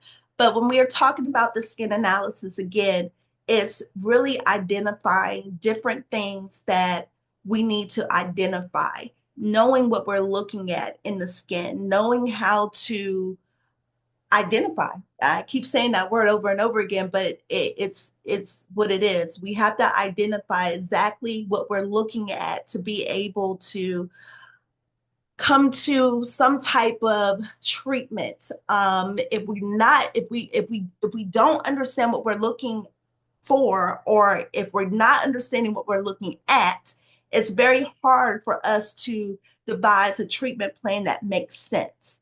And that's when you get an inexperienced person that thinks they're experienced because now they know their protocols, but they don't understand the why as to why they're doing what they're doing. So the client history form, in that first video that you saw when Shantae was looking at her client information sheet, this is a very, very important form. Again, you're gathering all of the basics that you need to have in order to compose um, a treatment plan that makes sense.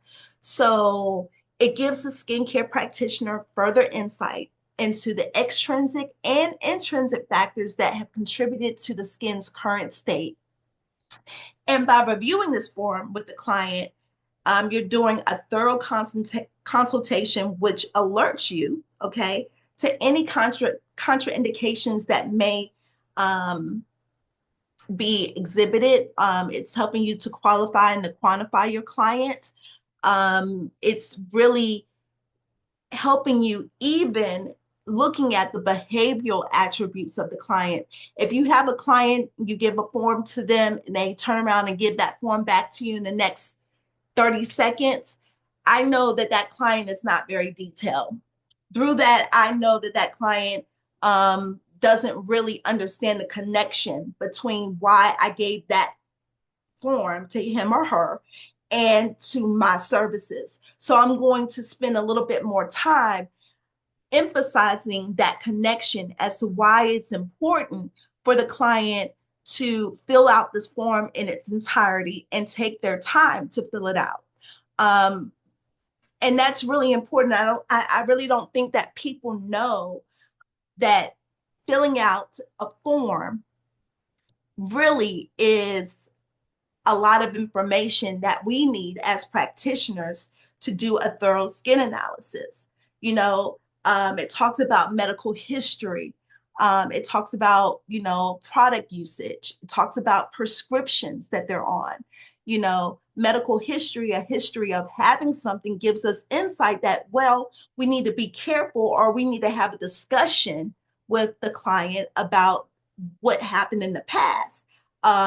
Because certain things, if they have a history of cold sores, we know that through trauma, sometimes cold sores will be expelled or released because of the trauma associated with the treatment. And that trauma could be something minimum, such as microdermabrasion, microneedling, chemical exfoliation. So we need to have that conversation. If they have blood pressure, is it controlled? If they have diabetes, you know, is it controlled? You know, certain discussions that we need to have to properly qualify our client for that particular treatment. We also can find on this new patient form just general questions. You know, I mean, they seem like they're in the business, and we are. We're kind of in the business. We want to know if you're married, single, divorced, widowed. That tells us, well, are you out here in the streets? Are you dating? Are you married? You know, are you widowed? You know, it gives us the psychological components of our client. It also asks about employer. We want to know what type of, you know, what do you do? What do you do outside of here? Is it stressful? Are you a realtor? Are you in sales? Are you a teacher? Are you a nurse? You know, because that kind of gives us insight more so as to the stressors that they may be um, introduced to on a day-to-day basis. And we know that stress is an intrinsic factor. Stress is linked to disease. Stress is a disease classified by, you know, its characteristics. It can trigger certain responses. It can age us. It can debilitate us. So stress is a big factor, you know, and if an individual is coming to you in regards to age defined treatments, then we need to talk about their lifestyle because it's not just you treating their skin, it's a whole lifestyle because there are intrinsic factors that matter as well as extrinsic. And when I say intrinsic, internal, extrinsic within the environment. So Another thing that the form does is it alerts us to any type of prescriptions, medications, even herbs or vitamins that the client may have. And like I stated before, we're not dermatologists, but it is, advisable for us to have a little basic knowledge on maybe some of the um, herbs or vitamins that typically people use, or have in their repertoire. Some certain prescriptions, if you are knowledgeable about prescriptions, great. If not, having an index or having Google right near you is perfectly fine. When I say index, I mean a prescription index where you can go and see the prescription and basically seeing the side effects. One thing that I wanted to point out is people, one of the prescriptions, they say they're taking it for blood pressure. Blood pressure typically dries out the skin and the hair. And if they're coming to you because they're just discontent on how their skin looks, it looks dull in appearance, looks very dry, then, as a practitioner, just having that general knowledge on what blood pressure medication does, if they're taking that as a prescribed regimen to, keep their blood pressure at bay, then that conversation piece is going to change. Instead of, yes, I can definitely help you with your dry skin, it's going to be, we can tackle this together. However, we're going to stay on top of it. But as long as you're taking your blood pressure pill, you're going to have dry skin. That conversation is going to change. And it's going to bring that client in their treatment plan and lower their expectations from you, because you can't change what you can't change.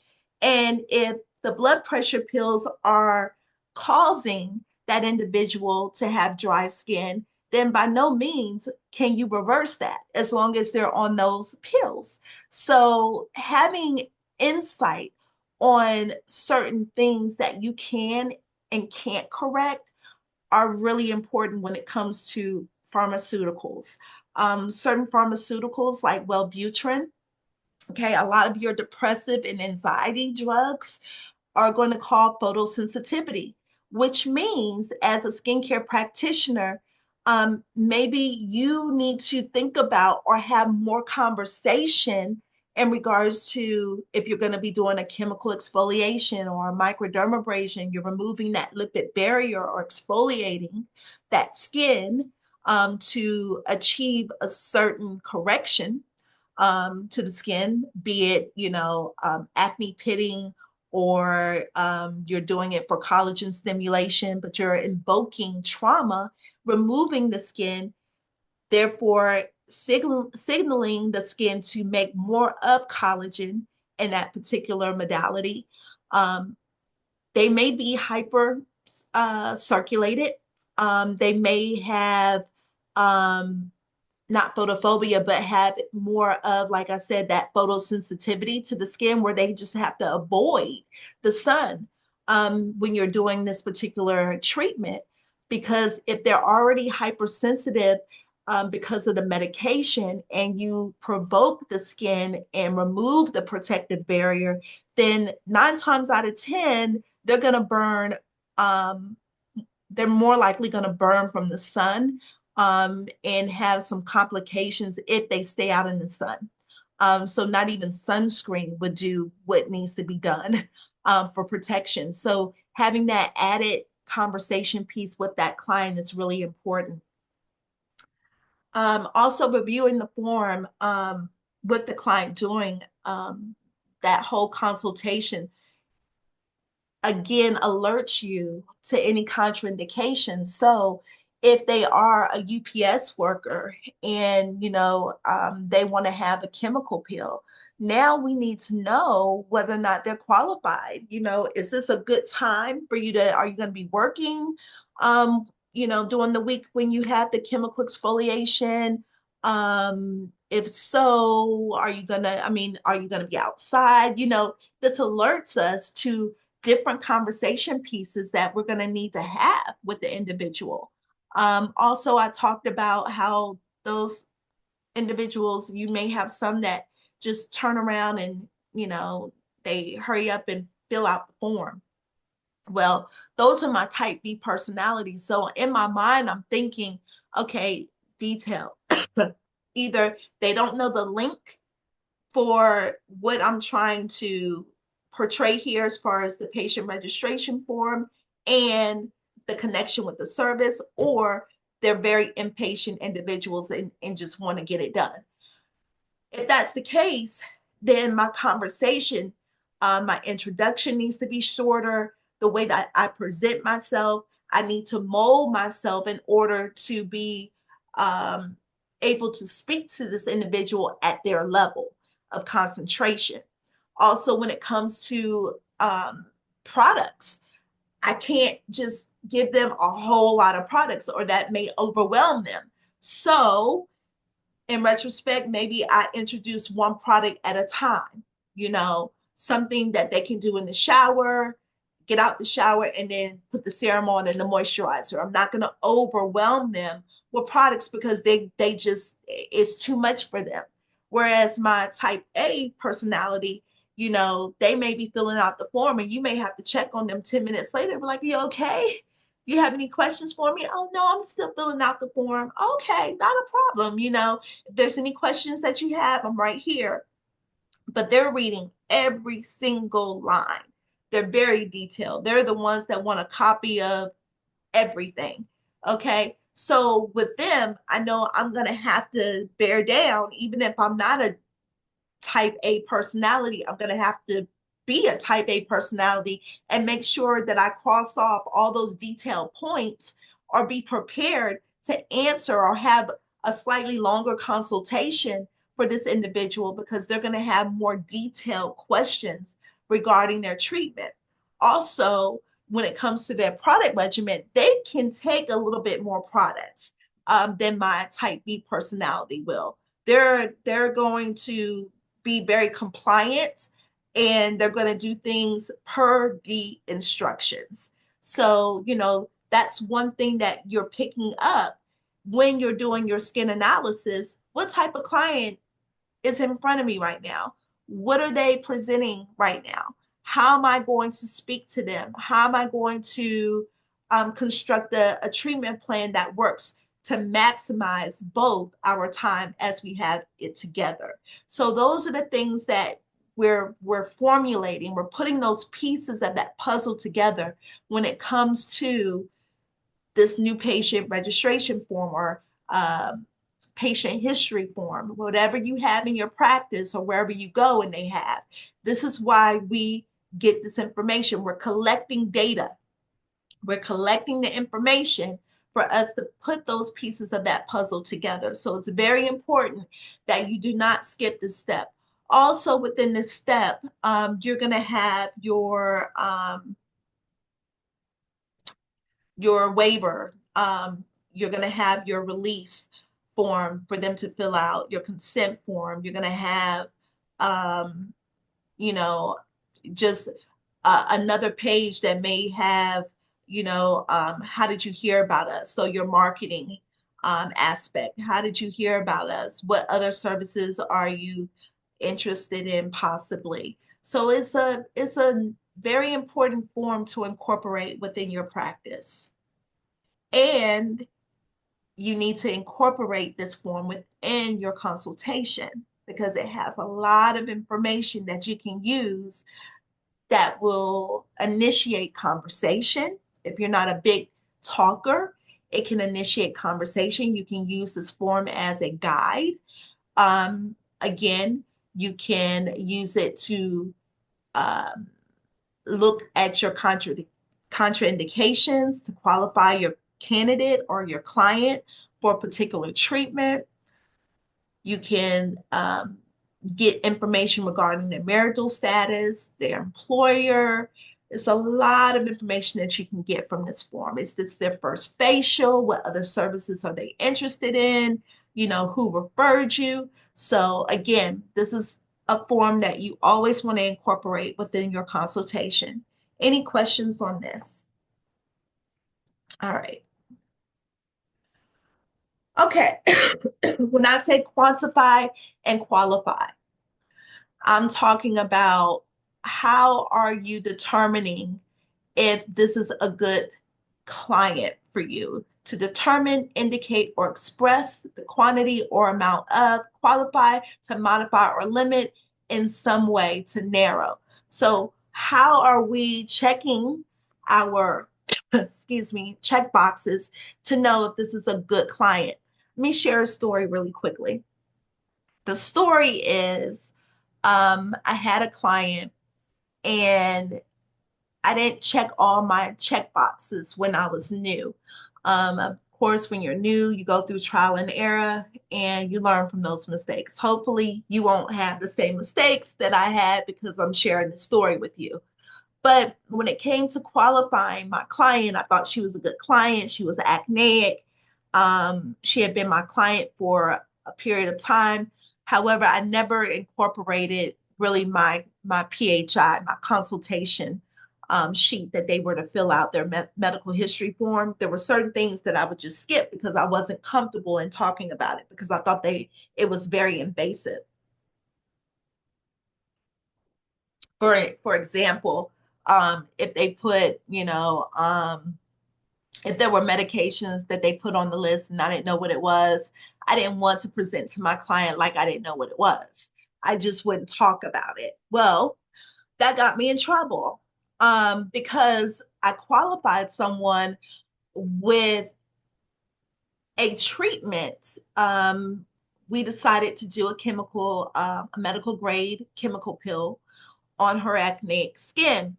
But on her PHI, she suffered from anxiety. Okay.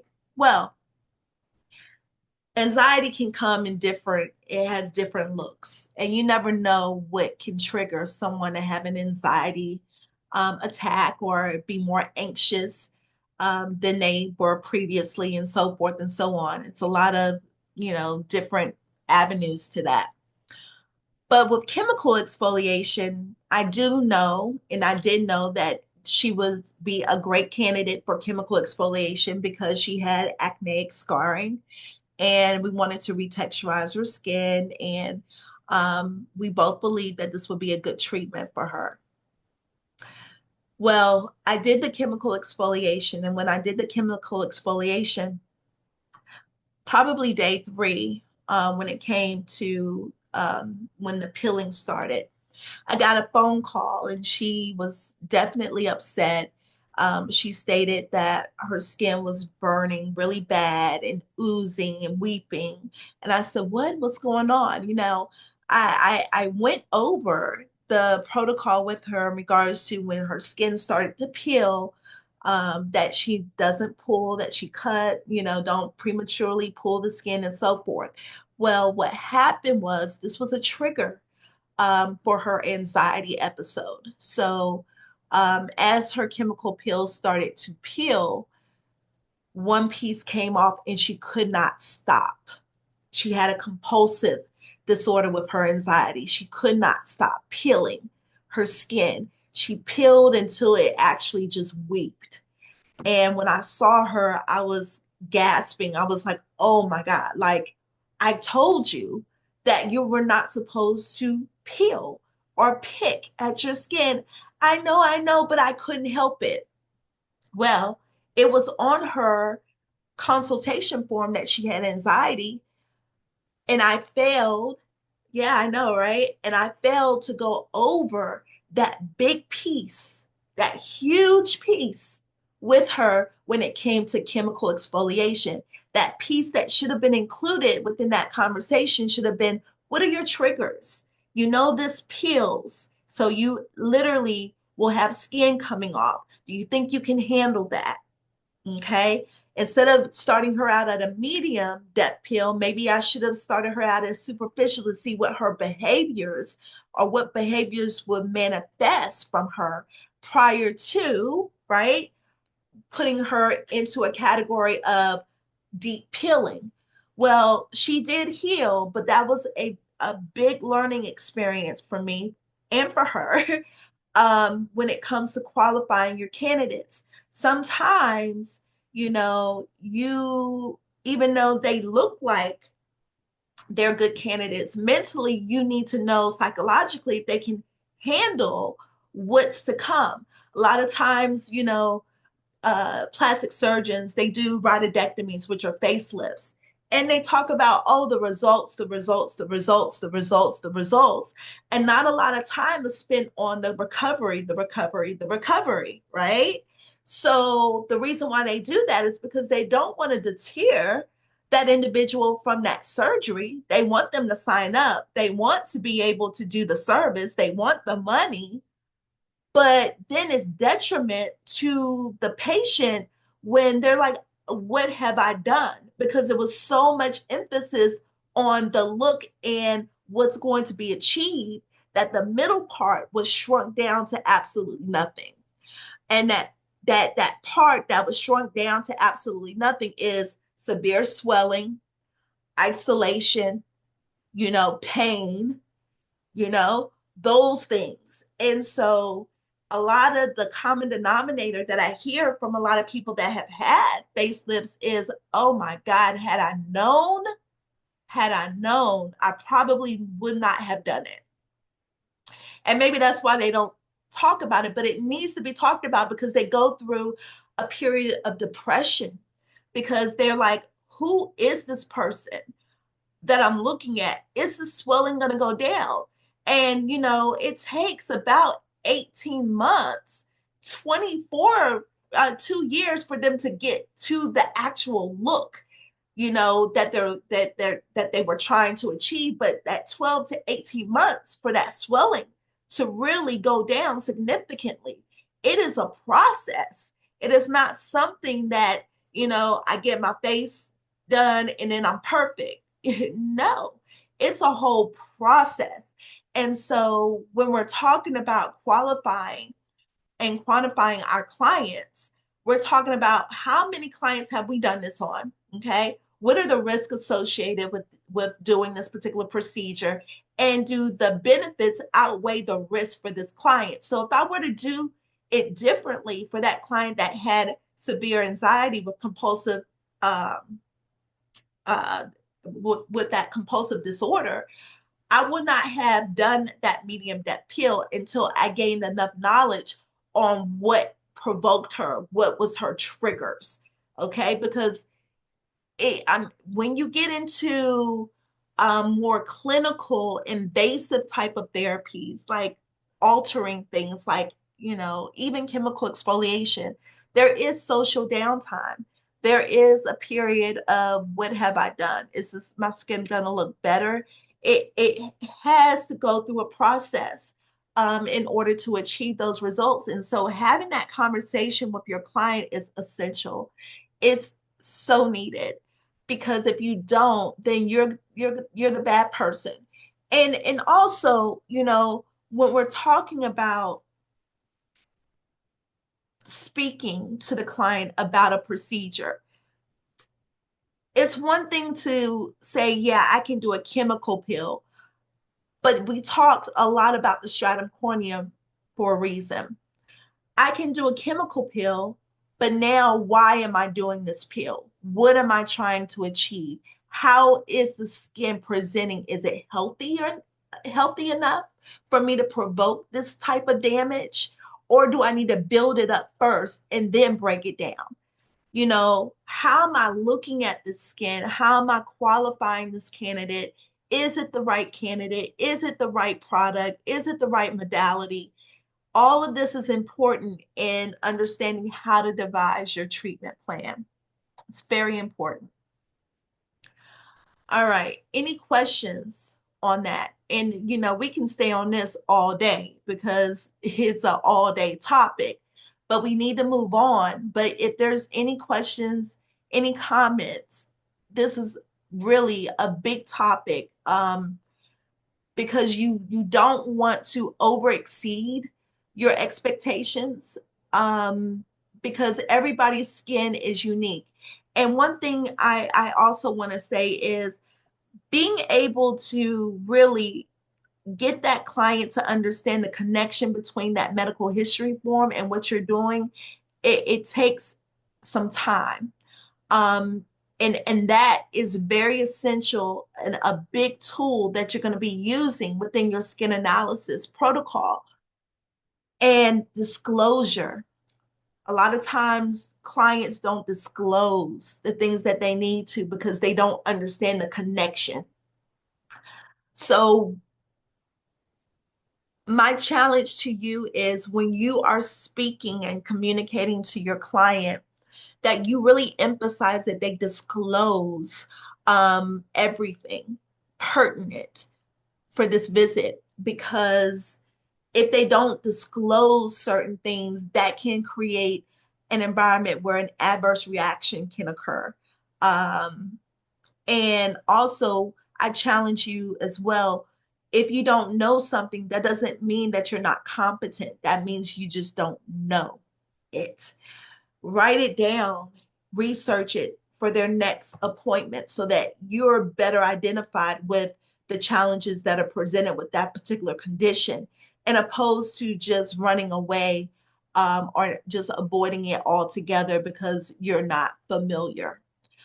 This is not a time for you not to be familiar. You need to be familiar with what you're looking at. And if it's something that you see on the skin that you are not quite sure of what it is, ask. It is okay to ask. It is okay to ask in a professional manner. Okay, I'm doing your skin analysis. Can you tell me what this bump is right here? Or um, do you have history of cold sores? Because I think I see one right here. Or, certain things. You just need to ask. If you don't know, ask. It is okay.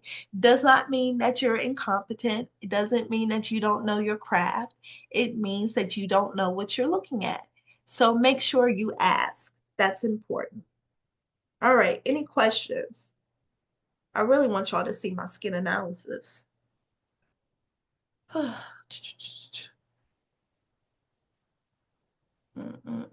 Let's take a 5 minute really quick. Let me see if I can get my skin analysis to pull up if you don't mind.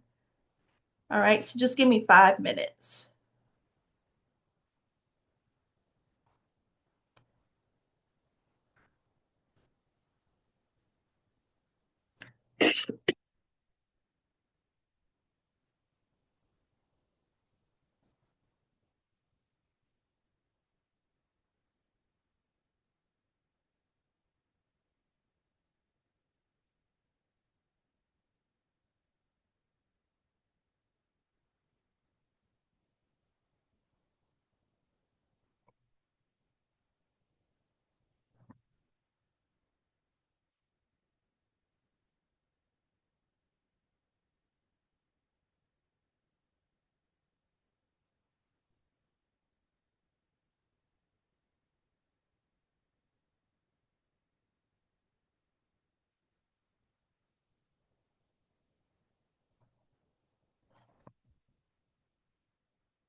All right, I'm back.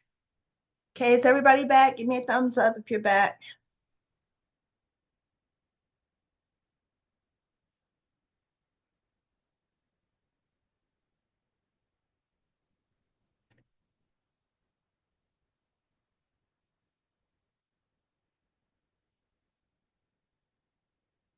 Okay, I see you.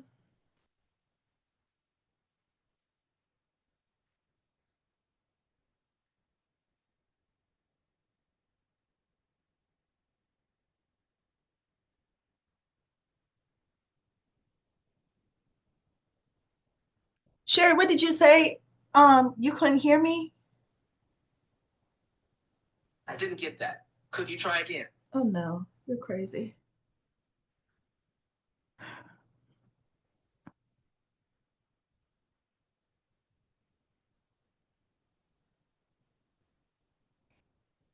Leslie, Lakeisha, you back? Oh no, no, no. I didn't the skin analysis video. Okay, make sure. Let me know if you can hear this one because you need to be able to hear this one. All right. Cool beans. All right, I'm gonna go ahead and play it. Let me make sure. Let me know if you can't hear this one. You need to hear this one though.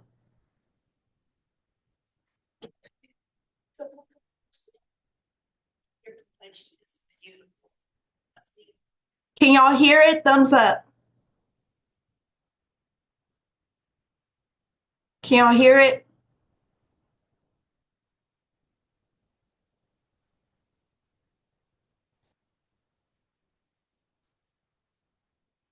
No, barely.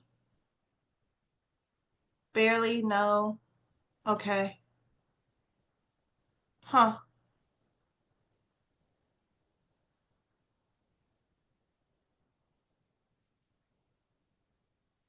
Why is that?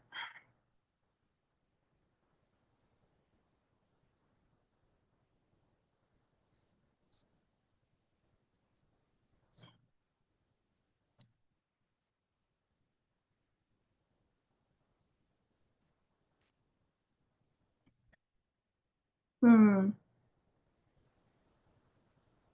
Okay, well, I'm gonna play it and I'll go over it, kind of narrating what I'm doing. Um, I'll go ahead and mute it since some of y'all can't hear it. What I'm doing is I'm looking at her skin. I'm basically discussing with her what my findings are, with her skin. I'm involving her in the process. So I'm making sure that I'm asking direct questions and open-ended questions, um, based on what I'm seeing. So as I'm identifying what I'm seeing in her skin, first, I'm letting her know that she has a beautiful complexion. You always want to, when you're doing a skin analysis, you want to identify the things that you see that are great about that individual's skin first. And then at the end of the skin analysis, you want to find something else that's great about something that you took out of the conversation. So when it comes to her skin, again, what I'm doing is I want to know what her habits are, what her lifestyle composes of. Now it's not just about, do you smoke, do you vape, are you around secondhand smoke, do you drink, do you wear sun protection, and then going into a deeper understanding of why is it's important to wear a sunblock, why it's important that if you're seeing me, why you need to wear a SPF of 15 or a SPF of 30, why I'm asking you these questions for us to maximize our time together. I'm really getting to know and build a relationship with my patient, so that I can quantify and qualify her for the service, but also making a realistic treatment plan. And I'm listening to her responses as I'm asking her specific questions about hydration or sun protection. And I need to understand her side of things as to why she feels that way, and then correct some things if I feel like there's a correction that needs to happen within that treatment. I will correct her, and let her know as to, why I'm saying what I'm saying, or doing what I'm doing. I will also talk about the treatment and what I think would best be suited for her within the treatment plan. So all of that is important. So I just wanted to narrate that. I'm going to try to play it again for you. Make sure your volume is up all the way on your computer. Some of y'all said barely, some of y'all said no. Make sure that your volume is up. Because I really, my volume is up here. Let's see. Hold on one second. Let me stop share real quick. Let me go to my volume down here. Yeah, my volume is up all the way. Okay.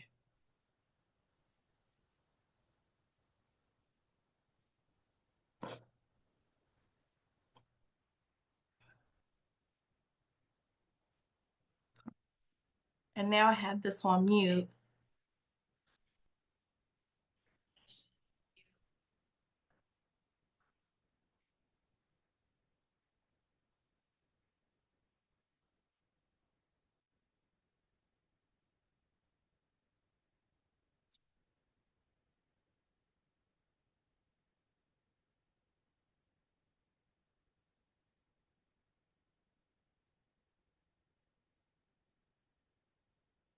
So in this particular segment, I tell her that her skin is beautiful.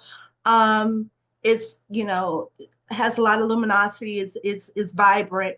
And then I noted that she was dehydrated, and I wanted to know what her eating habits were. And that's when she's going into expressing to me that she doesn't really eat well. Okay.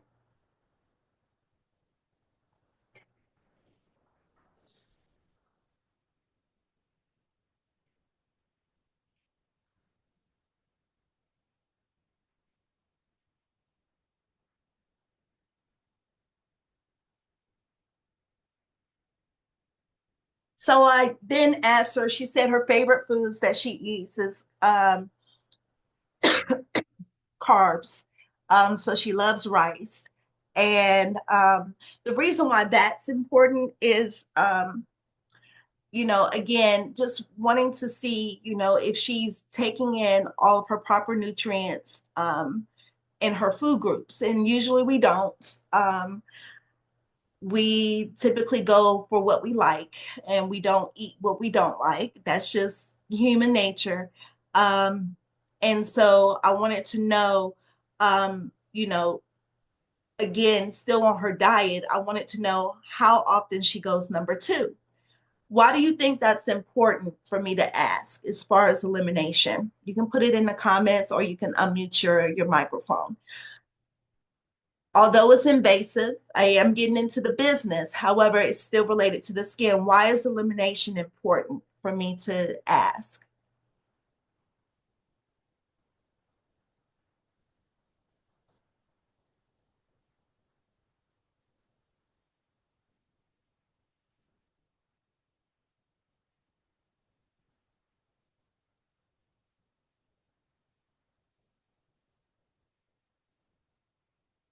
Correct. Because you want to release those toxins. The skin is also known as the third kidney.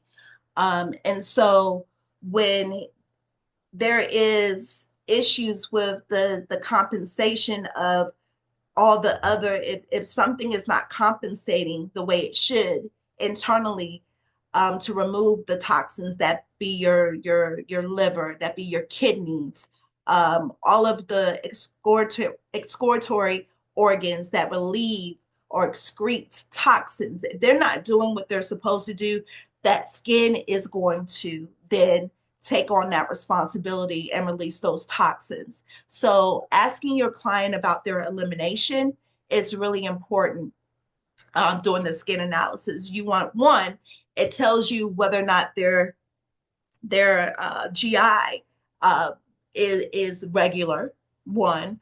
And that usually is regular if they're, if they're drinking a lot of water. That's really important to regulate the GI. Making sure that they're also eating their green leafy vegetables in a balanced diet. That's really important. And so that helps with elimination. So even with somebody like her, she really had a clear complexion. Even with somebody like her, she is going to be dull if she, in fact, did not relieve those toxins from her skin. In fact, if she did not defecate on a regular basis, I would see some of that in her skin. Hers was not. Hers was even throughout. I didn't see that. She still had luminosity. Luminosity is vibrancy in the skin. So, that wasn't the biggest concern for me. It was more so the hyperpigmentation and her not wearing the sunscreen. Okay, again, I'm going to play this.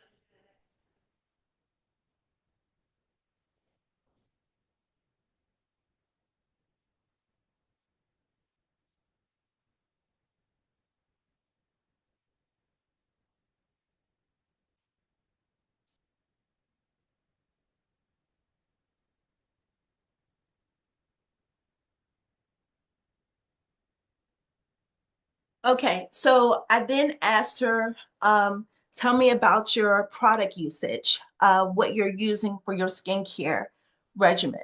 Well, she said, when I said to her, tell me about your product usage, she said, I don't know what you mean. So then I broke it down. Tell me about your skincare regimen. And she was like, oh, okay, I'm using black soap. Um, and that's especially in the Black community, that's the turmeric and the black soap. That's all being so it's highlighted. It's like a must-have, especially on Instagram. People are always doing their black soaps, their turmeric, whatever. But what soap is very alkaline. It's very stripping. So when I say alkaline, what I'm speaking about is the properties of the soap. So the soap is very alkaline, which means that the pH, the natural pH of the skin is 4.5 to 5.5. So when you go alkaline, it brings the pH to 5.6 to greater. And so remember, if you swing too much to the left or too much to the right outside of that pH zone, you're going to have problems. So initially, you may not have the problem. But as you continue to use the black soap, if you continue to use the turmeric, any type of whitening soaps that you see in the beauty supply stores, you're going to have your pH swing more towards the alkaline or alkalinity direction. And with that, you're going to have dry patches. Your skin's going to be dehydrated. And her skin presented with dry patches and dehydration. And so now I'm getting to the cause as to why this is occurring with her skin. Okay. So when it comes to education, and really getting down to the gist of product usage, you need to understand why it's important or what products do and what excess of those products could do to the skin. So everything in temperament, everything in moderation. If you use too much of anything, it's bad, right? So we have to make sure that we know what certain products can do, and then if they use too much of it, what it can do. Okay, because if they use too much benzoyl peroxide, it could be too drying. If they use too much salicylic acid, it could cause inflammation. So it's certain things that we need to know about our products. If they use too much soap or alkaline soap, it could be very drying to the skin.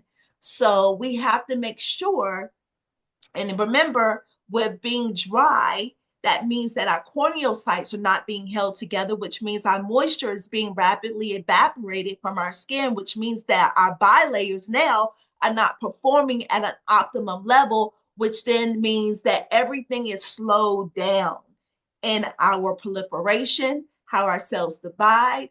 So the skin's going to look dull in appearance. It's going to not have that luminosity. You're going to have problems. You're going to have more, you're going to be prone to atopic dermatitis and different bacteria from being able to go through that permeable, okay, layer that should have been impermeable. So that's important.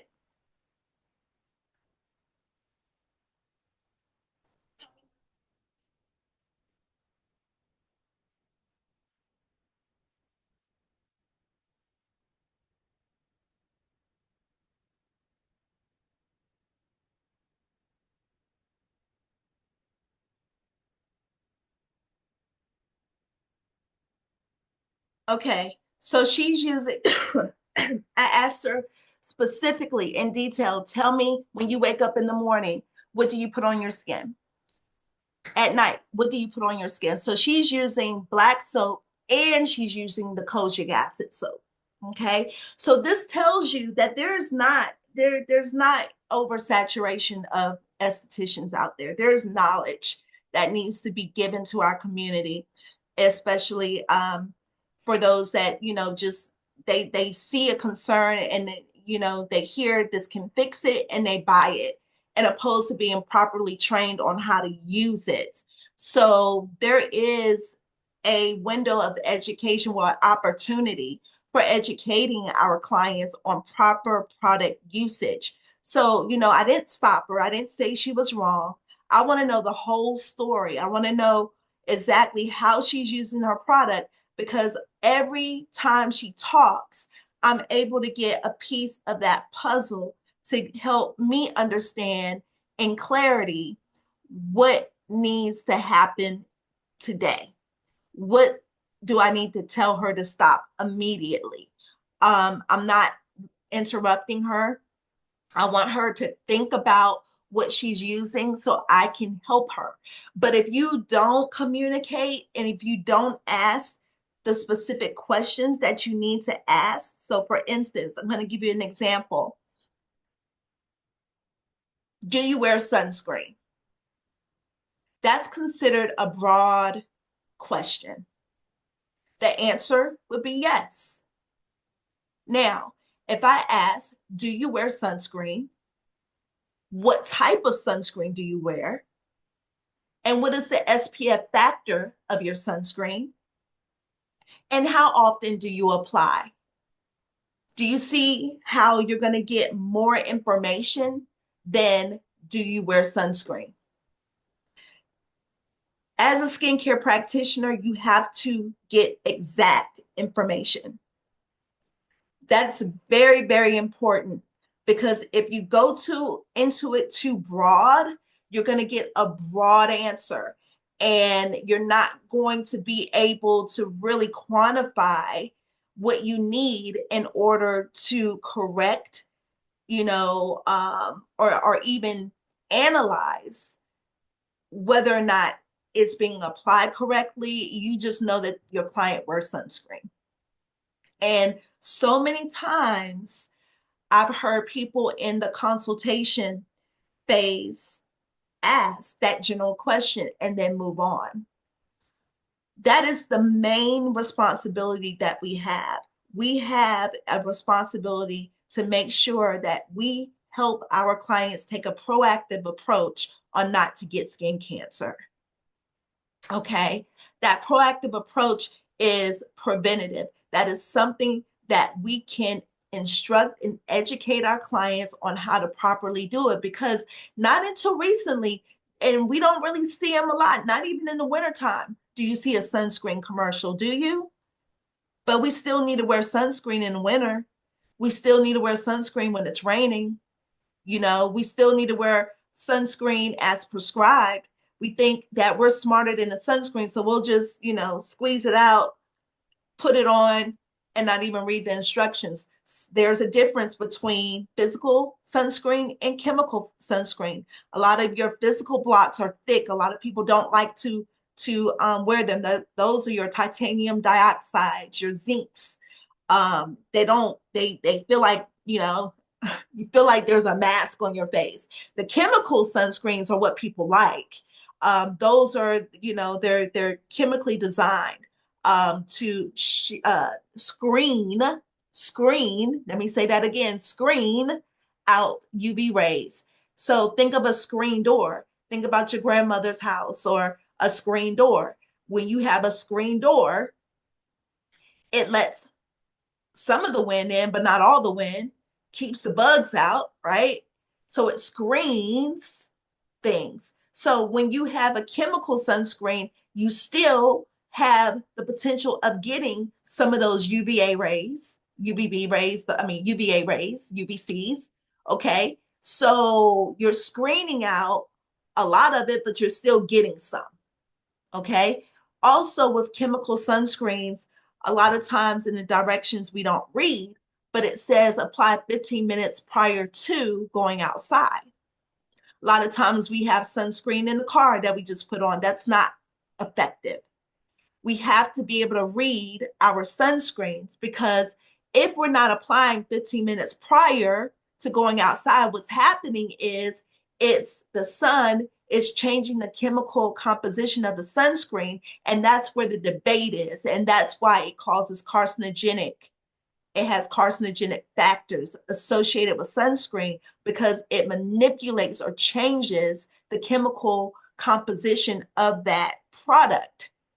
And now it goes where it should not go. So we have to read those labels.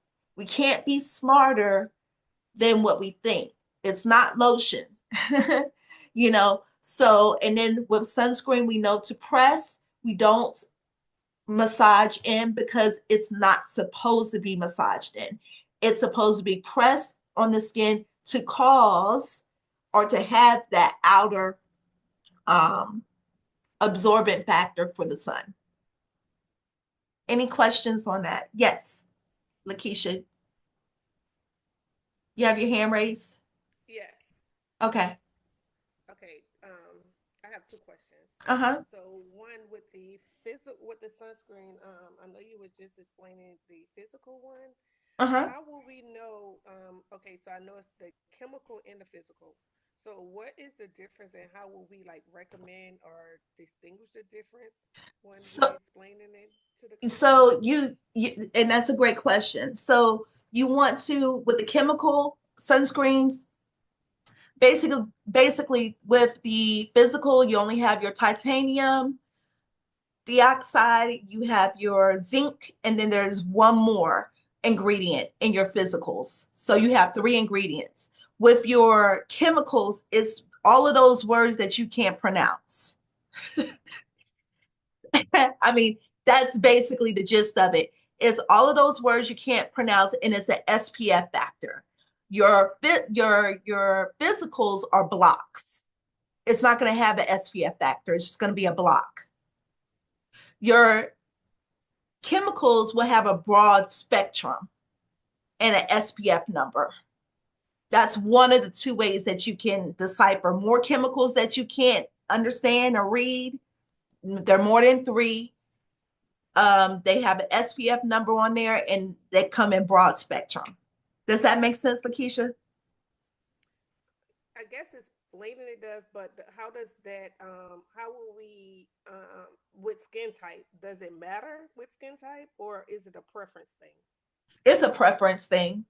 I will say that, it would they what's that skin? I heard that now it's not getting good reviews. It's called that sunscreen that a lot of African Girl Americans, Magic.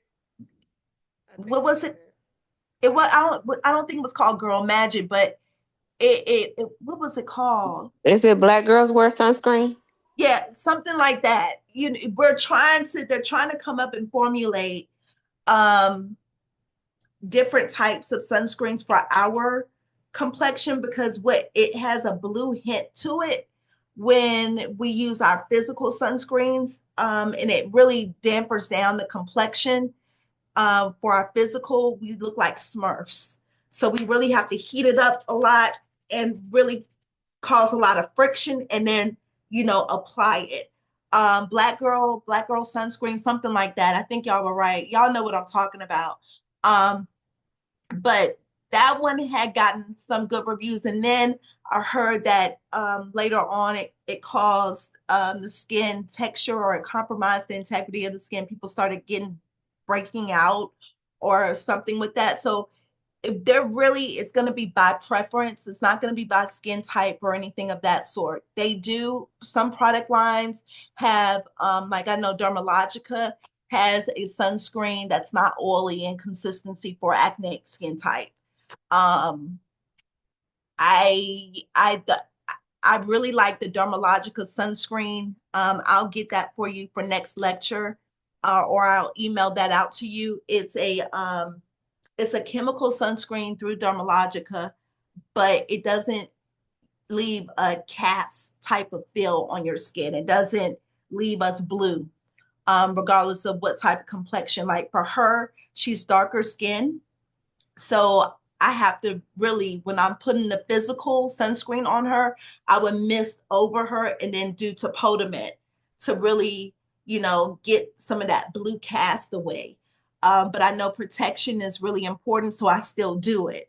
Um, so it's one of those things where it is going to be preference. You're going to have to do your trial and error when it comes to your products and what you're going to use, Lakeisha, on your clients.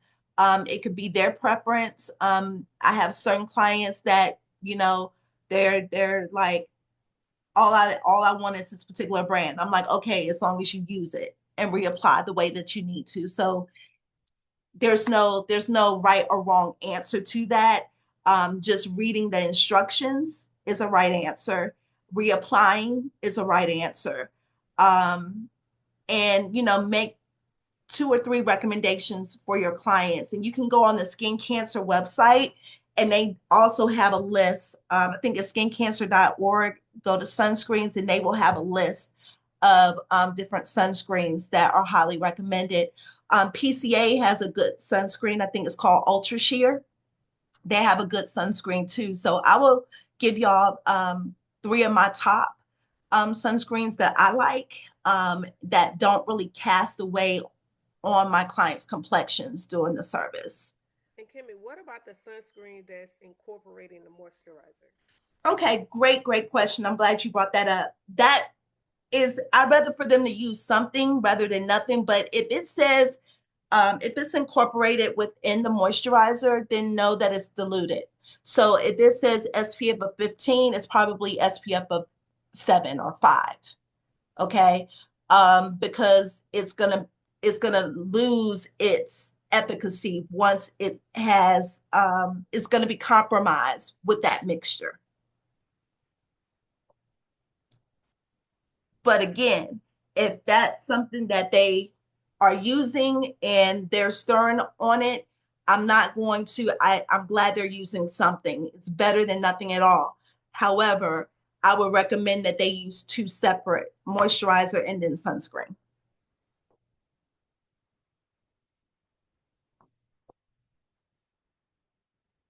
Are y'all still having challenges hearing this video?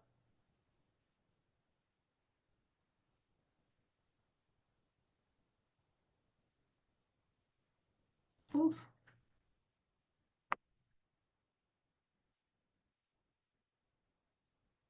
I think you Okay. had muted when you was playing it back, so we couldn't hear anything.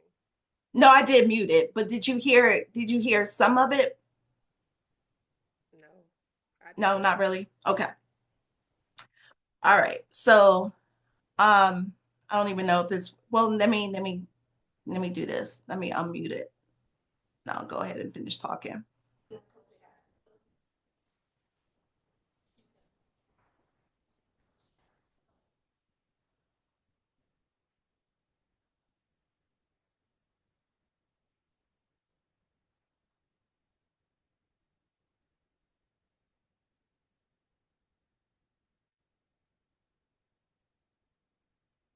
Okay, so what I'm asking her now is, I wanted to know why she was using the kojic acid soap and the black soap, because a lot of times people don't know why they're using the product. um, it could be, a phone conversation. Girl, I got this black soap. It is doing good for my skin. Oh, for real? Where you get it from? I got it from Angie's. Okay, I'm gonna go get me some today. I'm gonna go. I gotta get some stuff in my hair anyway, and let me go ahead and pick it up. Sometimes people don't know why they're using the product. So again, you know, I will go into what the kojic acid's supposed to do, how you're supposed to use it properly. Kojic acid is it's a keratolytic. Keratolytic means that it dries up the skin and it increases desquamation or the shedding of the skin. It's a natural bleaching. I won't say bleaching. It's a natural lightening ingredient. So it's going to help with hyperpigmentation.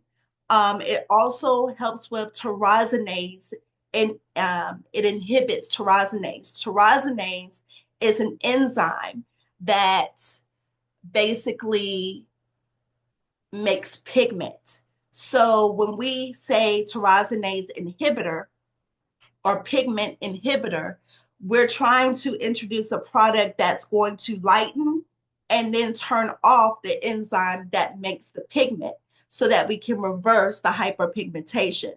So doing this, I'm helping her to understand why she's using the product. And then, of course, what we do is always safety in mind. We're wanting her to use the product in a very safe, effective manner. And so I'm also telling her, listen, I appreciate you wanting to own up to some of the skin conditions and challenges, and you've done a great job so far. But let me coach you so that you're maximizing what you need out of this regimen without stripping or damaging your skin. So I'm educating her on how to properly utilize. Now, one thing about the black soap, the kojic acid soap, and the other soaps that are out there, I'm not saying that you can't use it. What I'm saying is you can't use it every day and you can't use it twice a day. It's better suited for your body than your face. However, if you use it on your face, I would say you could use it twice a week, in opposed to twice a day.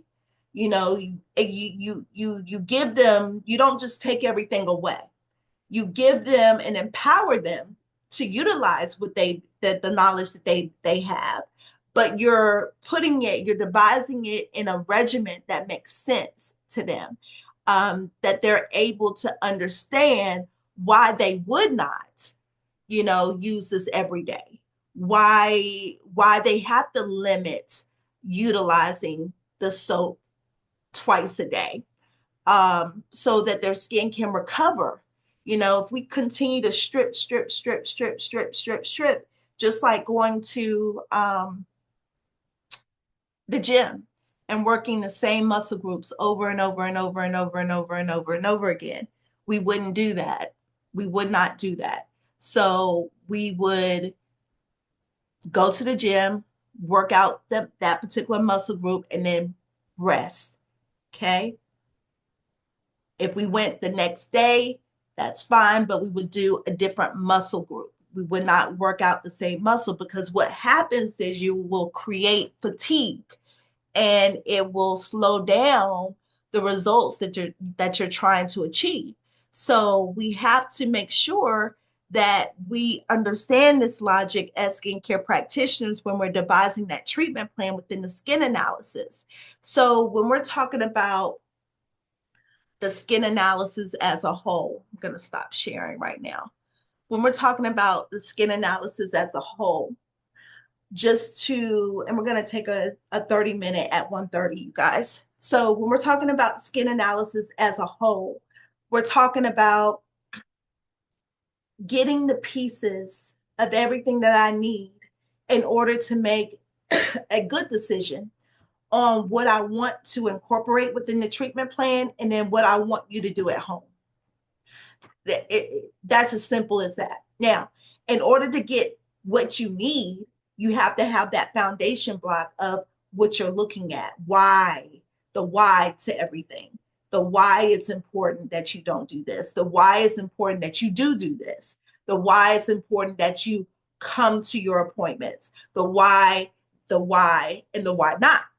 Now, after that foundation is built, and now we're trying to get those pieces of that puzzle, that's when we incorporate that PHI sheet or that patient consult sheet, whatever you want, that tool where you're getting all of that data. That data helps us with conversation pieces. It helps us to understand what temperament our client is, what challenges our clients may have, what work environment our clients are in, what personal life our clients may have. Are they married? Are they married with children? Are they divorced? Are they widowed? Or, that's a conversation piece. Products, what products they're using, why are they using them? If you ask that question, why are you using this? It's so funny because you would think that people would know. A lot of people don't know, or they forget why they're using a product, or it just becomes so routine that that's all they've been using for 20 years and that's just all they use. When it comes to incorporating product within the treatment, I always and I never discount what they use at home. I never say, oh, I don't like that product. No, you need to stop using that. No, no, no, no, no. I'm not gonna be that arrogant. Okay, I'm not going to be condescending on their part. What I am going to do, however, is I'm going to say, okay, within the skin analysis, you're using what product again? Okay, let's just say oil of Olay. All right, something over the counter. So you're using oil of Olay. Okay, perfect. And how are you using this product, and what does your regimen consist of? Give me details. So when you wake up in the morning, what do you apply? When you go to sleep, what do you apply? Okay. So when I do the skin analysis, I'm going to give you my analysis on the skin, and then I'm going to give you some takeaways. So when I do the skin analysis, I look to see if they're dehydrated and they're using a hyaluronic acid and been using a hyaluronic acid for over, I'll say for over 3-4 months, and they're still dehydrated. I'm going to ask more questions, because that hyaluronic acid is really supposed to hydrate them a little bit more. It could be that they're using a product that integrity is kind of compromised. Maybe they didn't put too much into the product, but they put a lot into the merchandising of the product or the look of the product. And a lot of over-the-counters, you will find that a lot of time they put more money in the merchandising than they do with the ingredients. Okay, so just know it's just like when you're harvesting food. Food is prepared differently. You can go to your farmer's market and get organic, or you can go to the grocery store, which is cheaper, and get your GMOs, which are cheaper type of foods. So it's still food, but how it's delivered within the system is going to equate to something different. Okay, so even though the over-the-counter topicals may have glycolic acid and retinol and all of that, it's going to be a different type of glycolic and retinol in a professional version, because they're going to spend more on the ingredients of that product than they are with the merchandising, if that makes sense.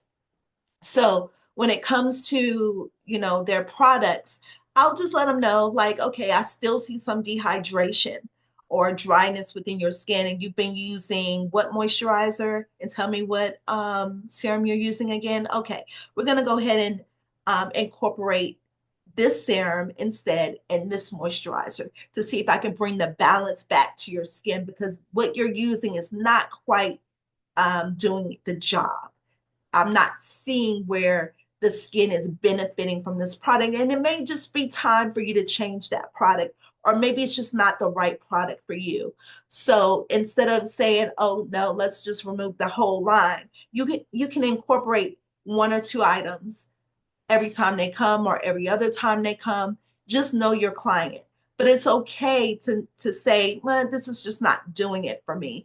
I'm not seeing what I need to see out of your skin with you using this product. And rule of thumb is if you use a product more than 8 weeks and you're still not seeing the benefits, it's not working for you. And remember, your skin is unique to you. Just because it works on Sally Mae doesn't mean it's going to work for you. You are unique. You have your own disposition, your challenges, your genetic disposition, all of that plays a part in how a product works. And if it works for you, it works for you. I'm not going to discount that. Okay, you love it. I love it. Let's incorporate that, because what you're trying to do is you're trying to build rapport, trying to build trust.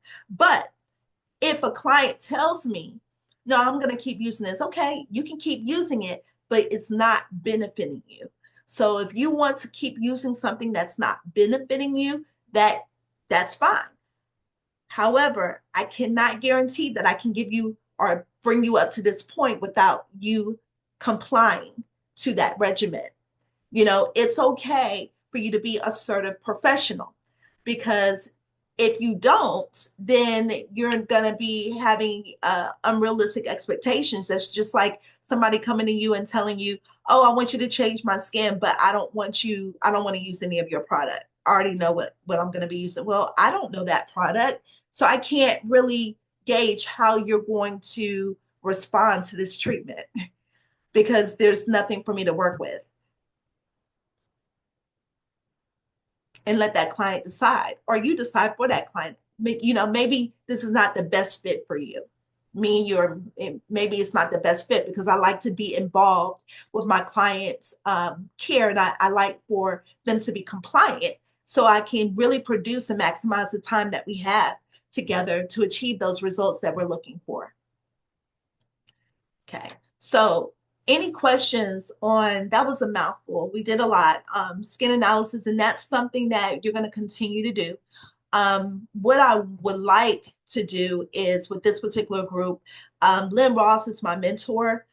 She owns Institute Dermed and Institute Dermed IDCAA, which is the Advanced Educational Center. She's great with movements. When I say hand dexterity, how she flows and manipulates her facials, and she has her own product line. And for any individual that is looking to formulate a product, she's legit. Like, it's not a private label. She has a chemist that she speaks to, and they collaborate. She tells them what she's looking for in regards to skin or challenges that are presented with skin, and they collaborate and they do trial and error with different ingredients. So I'm thinking we should go to her particular establishment, and so you can see the behind the scenes of what it takes to formulate an actual product line, and have a field trip to where she can give you a example of a facial from beginning to end, and how to incorporate and devise those treatment plans. I can do that too, but sometimes, you hear me talking all the time, that sometimes it's better for you to go into another place and hear the same thing. And I don't mind with her, because she taught me. I am Mini Lynn. So what she says is what she says, and it's just what it is. So I'm going to speak to her about that. I'm pretty excited about you guys coming over there to really see that establishment. And then we could possibly go to, okay, great. We could possibly go to her spa and have you guys shadow one or two of her estheticians in that medical spa arena. And I'll talk to her this week about that. It should be no problem. Just make sure that she's in town, because she goes. But we'll make that happen. So with that being said, it's a lot to take in when it comes to skin analysis, and you're not going to be experts overnight. It's one of the misconceptions of skin analysis, and it's so funny that I stopped like when people were doing live Instagrams, I'm like, this is ridiculous. They're talking and then they're getting so much traction and so much applause, and they make no sense whatsoever. And nobody's knowing that they don't make any sense. So my job is to make it make sense for you and to help you understand the why as to why you do the things that you do, because it's a lot of smoking mirrors in in this particular profession. And you need to be able to know when it's wrong, and you need to be able to know when it's right. So with that being said, we'll be back at 2 o'clock, and then I'll have you guys for another hour, and then we're done. Okay? Hang in there. Hang in there. All right. I'll see you back at 2 o'clock.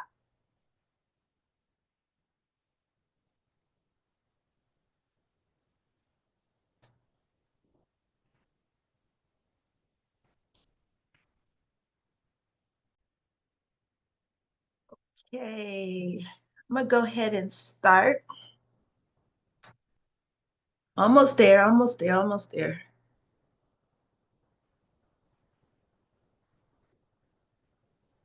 Uh-oh.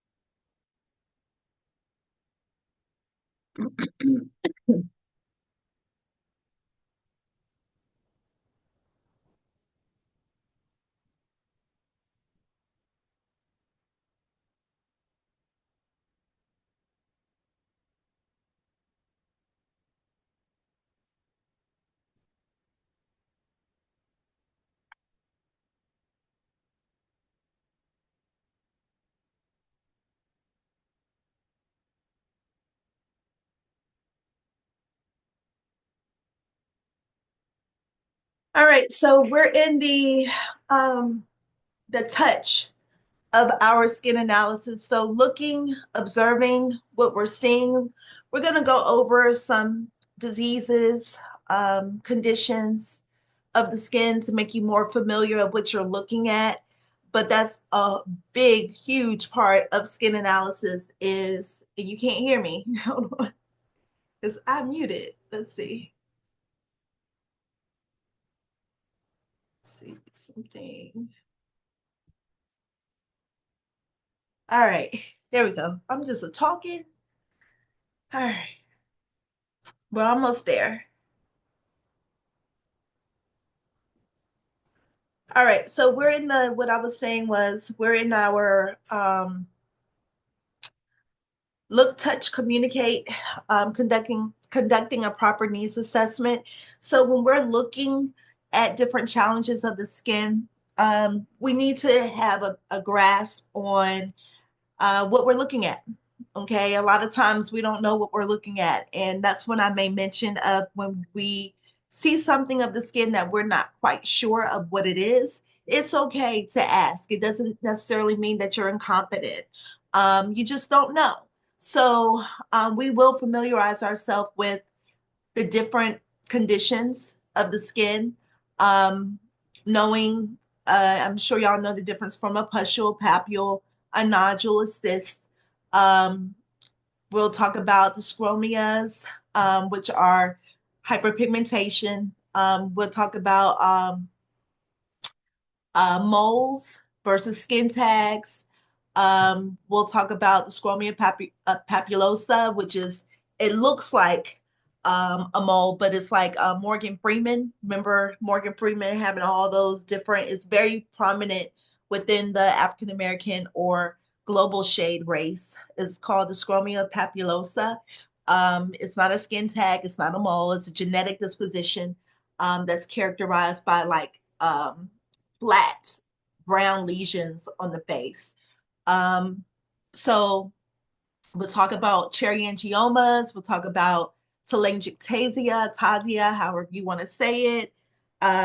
We'll talk about hyperpigmentation, post-inflammatory hyperpigmentation, post-inflammatory erythema. Being able to identify those lesions of the face, what a wheal is, which is a vesicle, which is a blister. Um, Knowing what a cold sore looks like, knowing what herpes zoster looks like, that's important. Um, Dry versus dehydrated skin.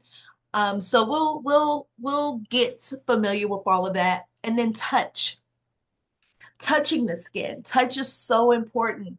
Knowing how to flow through your facial is in part of who you are as an expert. The way that you conduct your skin analysis, the way that you um, touch your client, make them comfortable, is everything. I remember working at AIA, Atlanta Institute of Aesthetics, and in my program, when I was training, proper dress of the client as well as the table being used was very important. The head drape was very important. Um, a nice snug hair drape was important. We used it with a towel. So I'll show you my old school methods. Hugging the client or swaddling them brings a level of comfort within the treatment room. A nice touch, not something that's creepy, not something that's very soft. You can do that within lymphatic drainage, but it's a time and a place. You just want to make sure that you assess the client and you ask them, how do you like to be touched? And go based on their liking. Or if they're not quite sure, say, let me know if this is okay. Touch is very important. Even when you're in clinical aesthetics, when we're dealing with more invasive technologies, I still incorporate touch within my facials. No, I don't really do that whole, um, drawn out touch therapy type relaxation type of facial, but I do incorporate touch through the cleansing method. Um, that's really important. I, relax my client doing acupressure um, as I go through the manipulations of the face. We'll talk about some of those pressure points that are really good with stimulating relaxation. And, honestly, if you know your pressure points, you can relax the whole body. It feels like you've just gone through a whole body massage with touch. So, touch is really important. Um, Let me ask you guys, let's see. If you'll just take your mic off of mute, let's start with Leslie. What do you want to incorporate? Do you want to do facials as well? Oh, yes, absolutely. Okay, okay. And in your facials, you want to incorporate touch therapy too? Yes, Okay. yes, Have you done a facial before?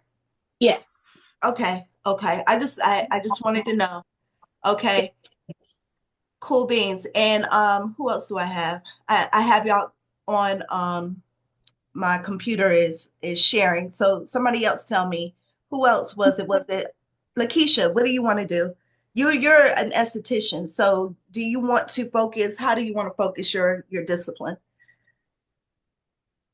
She there? Okay.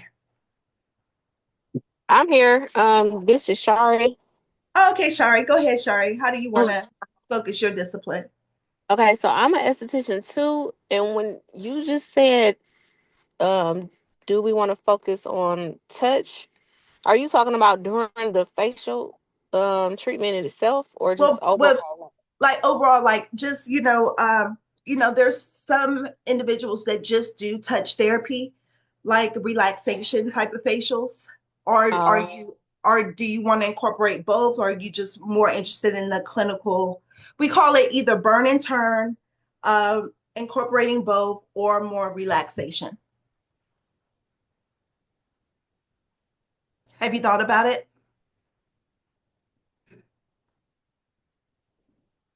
Hello, hello.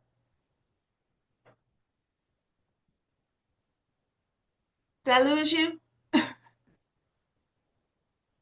Leslie, can you hear me? Yes, yeah. Okay, maybe I just lost her. Okay. All right, so let's go based on touch.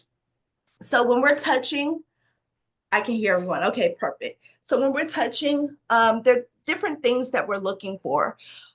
When you're conducting this segment of the needs assessment, it's helpful to remember the acronym CHEST, CHEST. So one thing that you're going to start off with is circulation. Okay, so circulation is good. Circulation tells us that one, we're receiving enough oxygen through our blood supply that's giving us a circulated or a oxygen appearance to our skin. But the skin can also, to be able to fix a problem, see a problem, incorporate, if I see a problem as well, incorporate a relaxing experience. Okay, perfect. So before I go into circulation, so Sherry, yeah, so you want to be able to give a dual experience to both. You want to be able to fix the problem, identify it, and then incorporate. A lot of times when we're doing that, the nature of our facials change a bit because we are doing invasive type of procedures, breaking down the skin in order to correct something that we're seeing that's challenging. So a lot of times we can't manipulate the skin like we would do normally with a relaxation type of facial. So I like to start with relaxing my client during the cleansing phase, really getting them adjusted to my hand movements, my pressure, my touch. That's when I'm going to ask them, how's everything? How's my touch? Are you comfortable? Really calming down the client, minimizing, wait, I'm able to go back and listen. I was able to connect audio after the break. I can hear now. Okay, perfect. Minimizing the anxieties that my client may have just because they don't know. Maybe they've never had a facial before, or they don't know what to expect from this particular service. So I really incorporate touch really throughout, but initially with my cleansing phase, where I can really manipulate the skin and give them a relaxation and acupressure type of massage, because doing down the line of the facial, where I'm provoking collagen to be stimulated, I really can't do much massaging at that point, not in a clinical facial. So as I was saying, circulation is definitely, it can be undercirculated or it can be overcirculated. With hydration, we talked about the importance of hydration, how the skin needs to be at a level of hydration in order to have that potential of hydrogen, 4.5 to 5.5. How hydration is the key to fixing any of the problems that we are presented with. That's how important hydration is. I also wanted to mention with hydration, it's not all about water.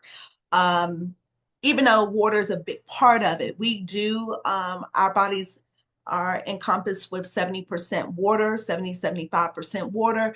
However, it's the rate of evaporation with that water. So if we're not intaking enough water and we're evaporating that water, transepidermal water loss, and I'll put that in the chat so you guys can have that. It's called TEWL, TEWEL, TEWL. Okay, transepidermal water loss. Oops, there it is. There we go. Transepidermal water loss, also known as TEWL. And that is the rate of evaporation. Okay, so when our what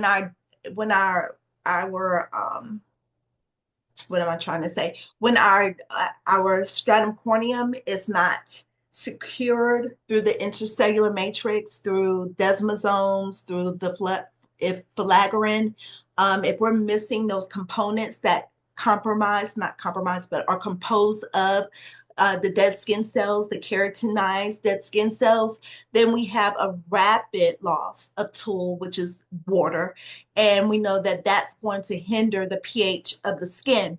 So in order to hydrate the skin, we can't pour water on the skin because it's waterproof. So we have to really think strategically of how we're going to make sure, one, we're going to stabilize the skin as quickly as possible. And in order to do that, we have to stop the water from evaporating. So how do we do that? So we have to think strategically on how we're going to occlude the skin. What type of measures are we going to use, or products are we going to use to help nourish that lipid barrier to get it to repair so it can mend itself to where it fills those gaps back in. Okay, so how do we stop that water loss from occurring? So hydration is important. And like I was getting into saying that hydration's not just about water. Although we're composed of 70 to 75% water, it's the rate of evaporation of that water. So one, if we're not drinking enough water, that's a problem. Okay. If we're smoking, vaping, that's another problem. When we talk, water is coming out. When we defecate, we're losing water. When we urinate, we're losing water. When we perspire or sweat, we're losing water. So, excuse me, if we're not adequately intaking the amount of water, and the average is 8 to 12, depending on your weight, right? And I don't like water. I don't know why. I just, it's hard for me to drink water. So when someone says you need to drink water, it goes in one ear, out the other. I'm like, you got to give me some other options. So water can be in our foods. So we can have fruits contain a lot of water. Melons contain a lot of water. Celery contain a lot of water. Greens contain a lot of water. Tomatoes contain a lot of water. Salad contains a lot of water. So we have to offer and be able to offer different sources of water. And then we have to educate our client on, listen, this is so important for you to get in your head that I need you to be hydrated so we can fix this problem, that we need to work on this together. Tell me some of the foods that you like. I need you to start eating them. If you don't like water, then you need to know what their lifestyle consists of. So if they drink coffee, then we know that probably going to have to drink more water. If they drink a lot of Cokes and maybe drink more water. If they are a sweater, if they perspire easily, probably going to have to drink more than 8 to 10 ounces of water, 8 to 10 glasses of water a day. If they smoke, they definitely need to drink more water than, but realistically, that's what I'm saying. Realistically, I see people carrying around these jugs that say, almost there, halfway there, you got this. And I'm like, wow. I said, God, I wish I would have thought about that.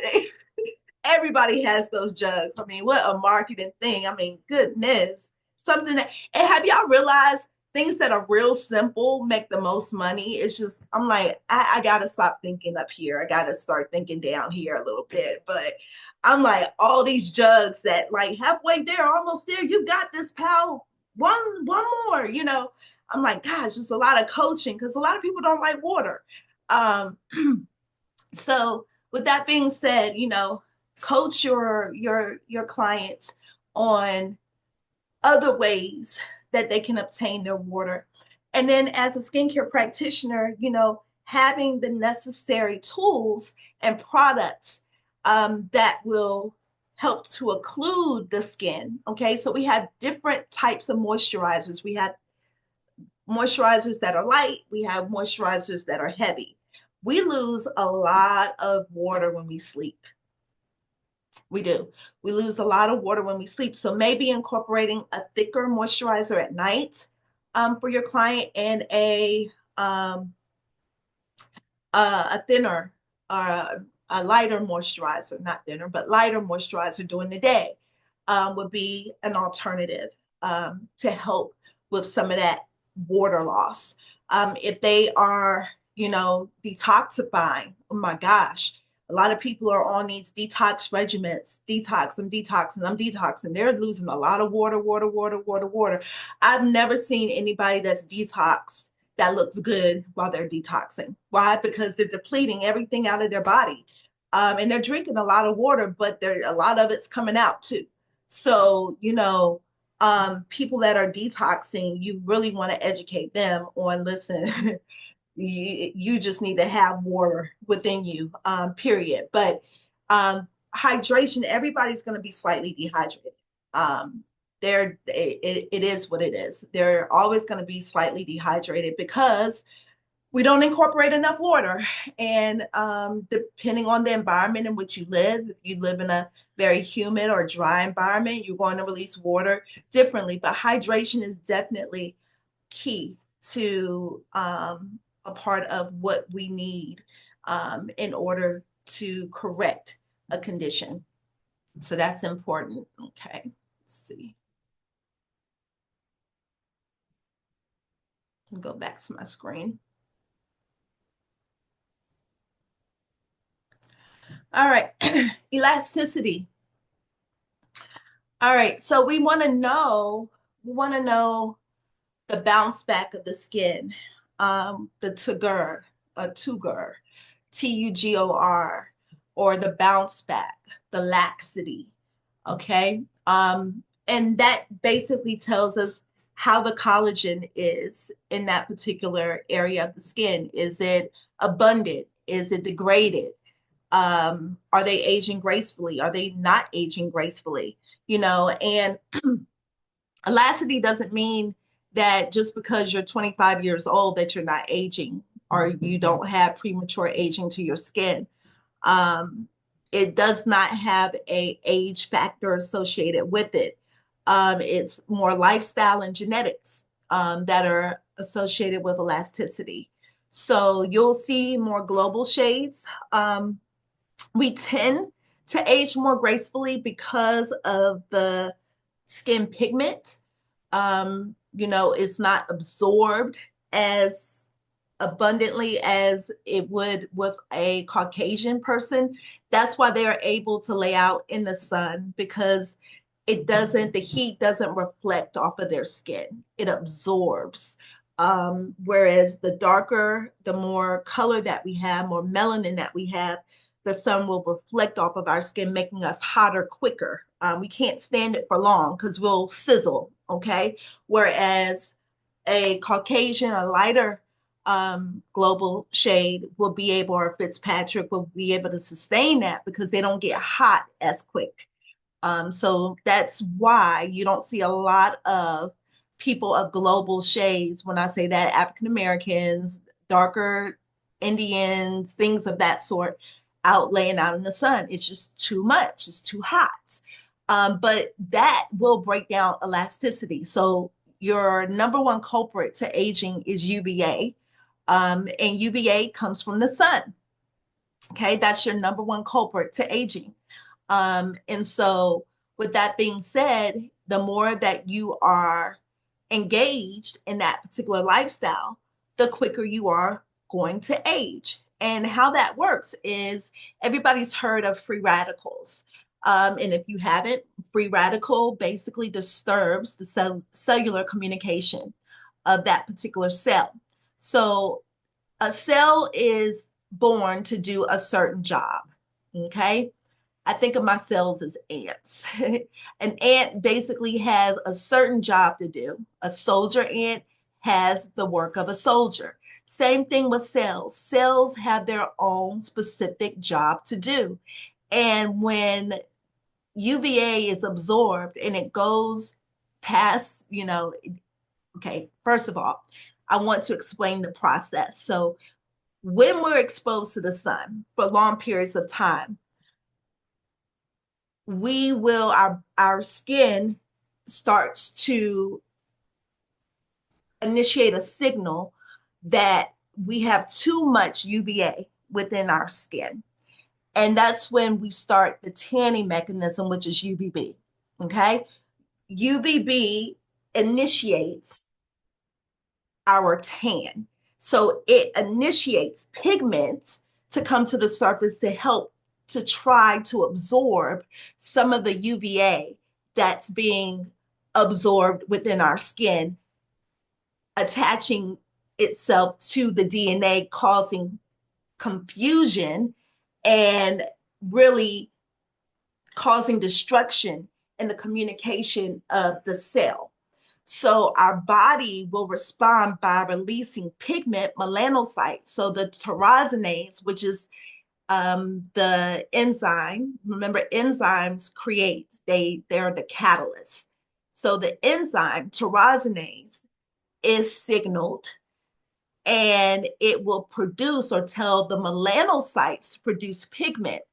And within the basale or germinativum layer of the epidermis is where those pigment cells are made. So the tyrosinase tells the melanocytes to turn on some pigment. We have some issues up here, okay? So what it's going to do is it's going to create pigment, or AKA tan. But when we tan, that is our skin injured, okay? That is not something that we should be saying, oh, your skin looks beautiful, it's tan. No, our skin has an owie, it's injured. It's a mechanism that comes in response to injury. Our cells have been injured through UVA, which it's kind of hard to explain, so I'm doing my best. So what it does when UVA is absorbed, it messes with the communication of the cell, creating free radicals. Free radicals cause destruction because in a cell, in order for a cell to pretty much sustain on its own, it has electrodes, usually 4, that keep it balanced. And when the free radicals come and disturb the communication between the cell and the DNA, what happens is that cell becomes unbalanced. And in order for that cell to become balanced again, it will lean on another cell that's balanced and steal its electrode, okay? And you get a rippling effect. And what happens is, as a result, glycation, which is a hardening of the skin, and I will show you in part 2 of the class when we talk about skin conditions and disorders, how that looks. But if you want to look up glycation, I will put it here, and it's also in your book. Glycation is a response from injury from the sun. It's different from a wrinkle because it's a burrow, it's a line, it's a hard line. Wrinkles are typically soft, but we call it dimpling. It's like it has a very hard appearance, a dimpling appearance, a striated appearance to the skin, different from a wrinkle. Glycation is very, very difficult to treat, if even, okay? So from the sun, one, we age, it causes free radical damage, and it causes melanoma, skin cancers, basal cells, squamous cells. But with that being said, now we're vitamin D, deficient. We need the sun, but in moderation. And we need to protect ourselves. We need to know that, we don't go out doing or stay out in the sun bathing from 12 to 3 at the sun's highest peaks, right? Intermittent exposure to the sun without sunscreen, that's like going to the mailbox, going in and out of your car, like going to the store, driving, walking the dog, things like that we're not out for too long, but we're out, still causes a lot of destruction. Individuals that tan, more people are being more aware of it, but that can prematurely age someone's skin. They say that if you tan, it's like having 5 suns beaming on you at one time. So it increases your risk for cancer by 75%. 75%, guys, by just going to the tanning beds. So, elasticity is what keeps the bounce back of the skin. It keeps us looking young. It keeps the skin vibrant. So that's really important. So remember, C for circulation, H for hydration, E for elasticity. With circulation, let me say this. Remember, we're either not circulated enough, we have normal circulation, or we're too circulated. Hydration is key to everything. And elasticity has to do with sun exposure and genetic factors. Okay. Now we have our sebaceous activity. Sebaceous activity is the oil that we excrete from our pores. Now, a lot of people don't like, especially my oily clients, they don't like their oil. Oh, and I feel so bad because I used to be one of them. I used to take alcohol and really scrub my face. And the drier I was, the better I was. But guess what? I was making more oil, right? So really keeping the oil in check and balance. This is like a genie in a bottle. This sebaceous, if I could just harvest the oil from the skin, I would be rich. The sebaceous, the oil part keeps that skin nice and supple. Too much of it can cause an environment for bacteria to grow.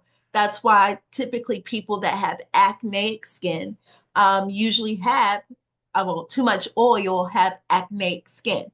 So, because it's a breeding ground for bacteria, but at the same time, we don't need to completely wipe it out. We need to be able to have a generalized, idea or objective when it comes to tackling oil because it is a genie in the bottle. It keeps the skin nice and supple. Those individuals who have a lot of oil on their skin age gracefully. Those that have dry skin, their skin, it doesn't do well. It ages more aggressively. So we want to keep the skin hydrated and moisturized, and we want to make sure that we don't completely wipe out all the oil. The oil is precious. Now, moisturizers, they don't moisturize the skin typically. Now they do have properties in which can penetrate through the skin but they're not designed for that. I'm not sure whether or not y'all know that or not, but moisturizers are designed to stay on the top of the skin surface and to keep the skin supple on the top. It's not designed to penetrate through the bilayers. So it's not really supposed to go past the epidermis, the stratum corneum of the epidermis. Moisturizers, again, come in different viscosities, thickness. So you can have thin or you have thick. People that have sebaceous activity that is pretty oily, they tend to shy away from moisturizers. One, because they just can't deal with, they say it's just too greasy for them. But they need to have something. Because if they don't, like I stated, if they're completely wiping out the oils of their skin, they are, in fact, aggressively having their skin become more oilier. So we want to make sure that we have some type of light, maybe oil-free type of moisturizer to help with evening out or to help, subduing some of the oil. They need to have some, but they don't need to completely wipe it out.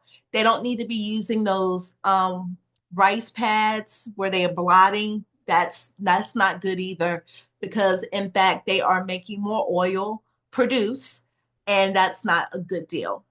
So we want to educate them on why oil is important, and oil is important because it creates a supple environment. It helps you to age gracefully, and it helps from bacteria from getting into your pores. So that's one of the reasons it's a barrier, it's a protection of the skin, and keeps it supple. All right, moving on, texture. Everybody wants that porcelain texture. And I'm telling you, the only people that can achieve that are my two extremes. My white, dove white, like the color that you're seeing here. Yes, Lakeisha.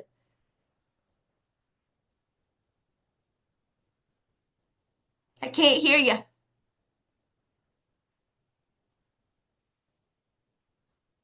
You want to put it in the chat because I can't hear you.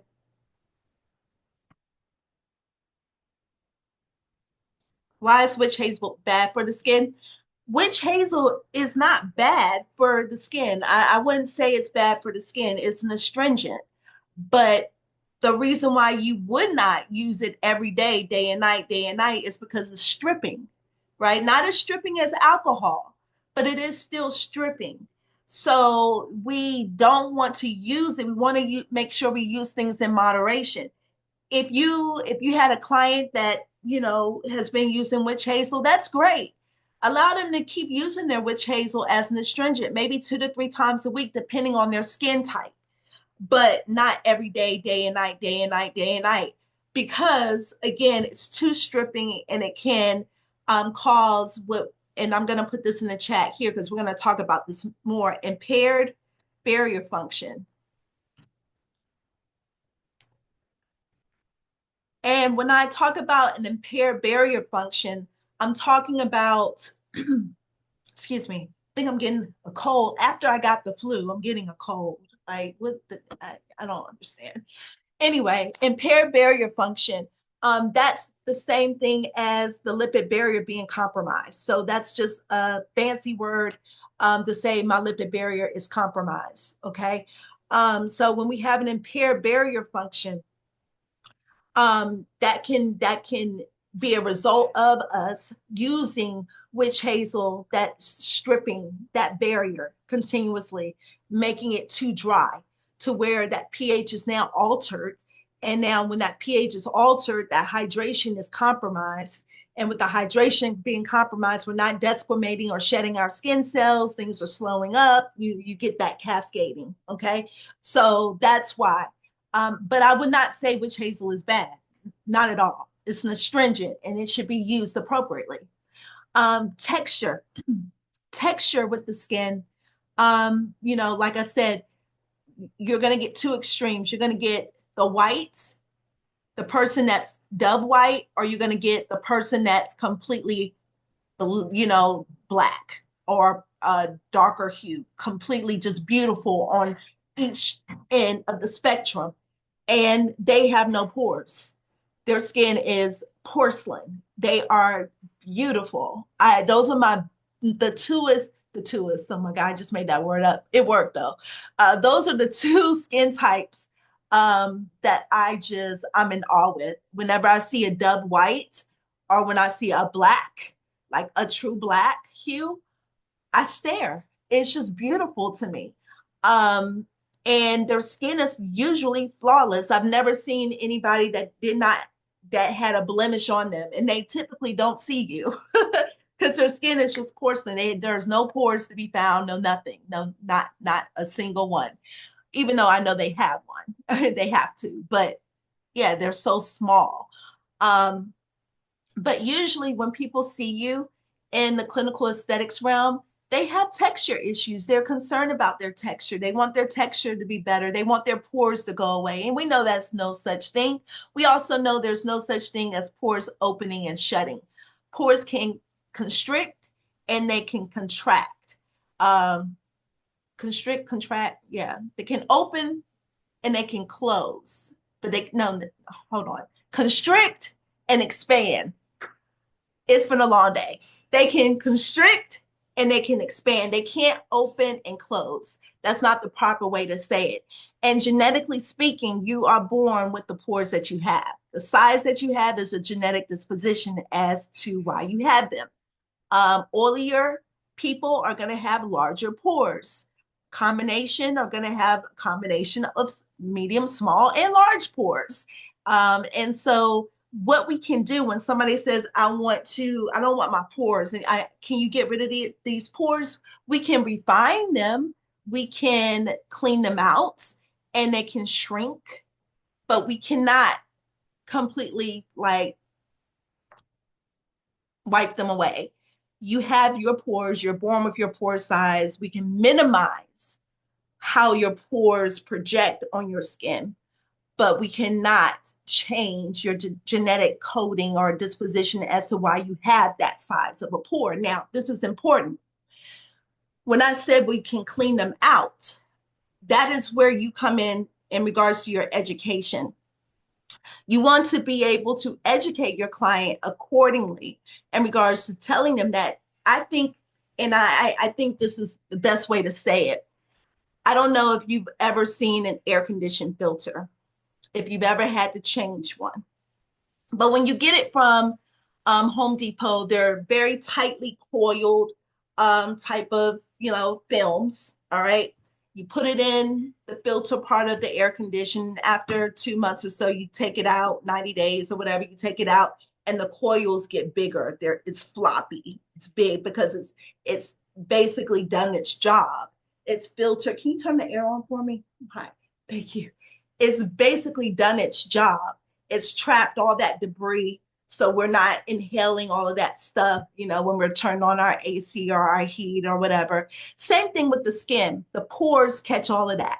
So preventative wise, and we're talking about wellness, it's really important for somebody to come in, at least if they don't have any conditions to their skin, it's still important for them to come in every 90 days to get detoxified, to purge some of that from their pores.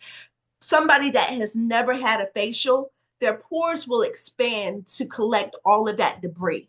If you don't clean them out, that debris will start to come out of their pores, okay, automatically.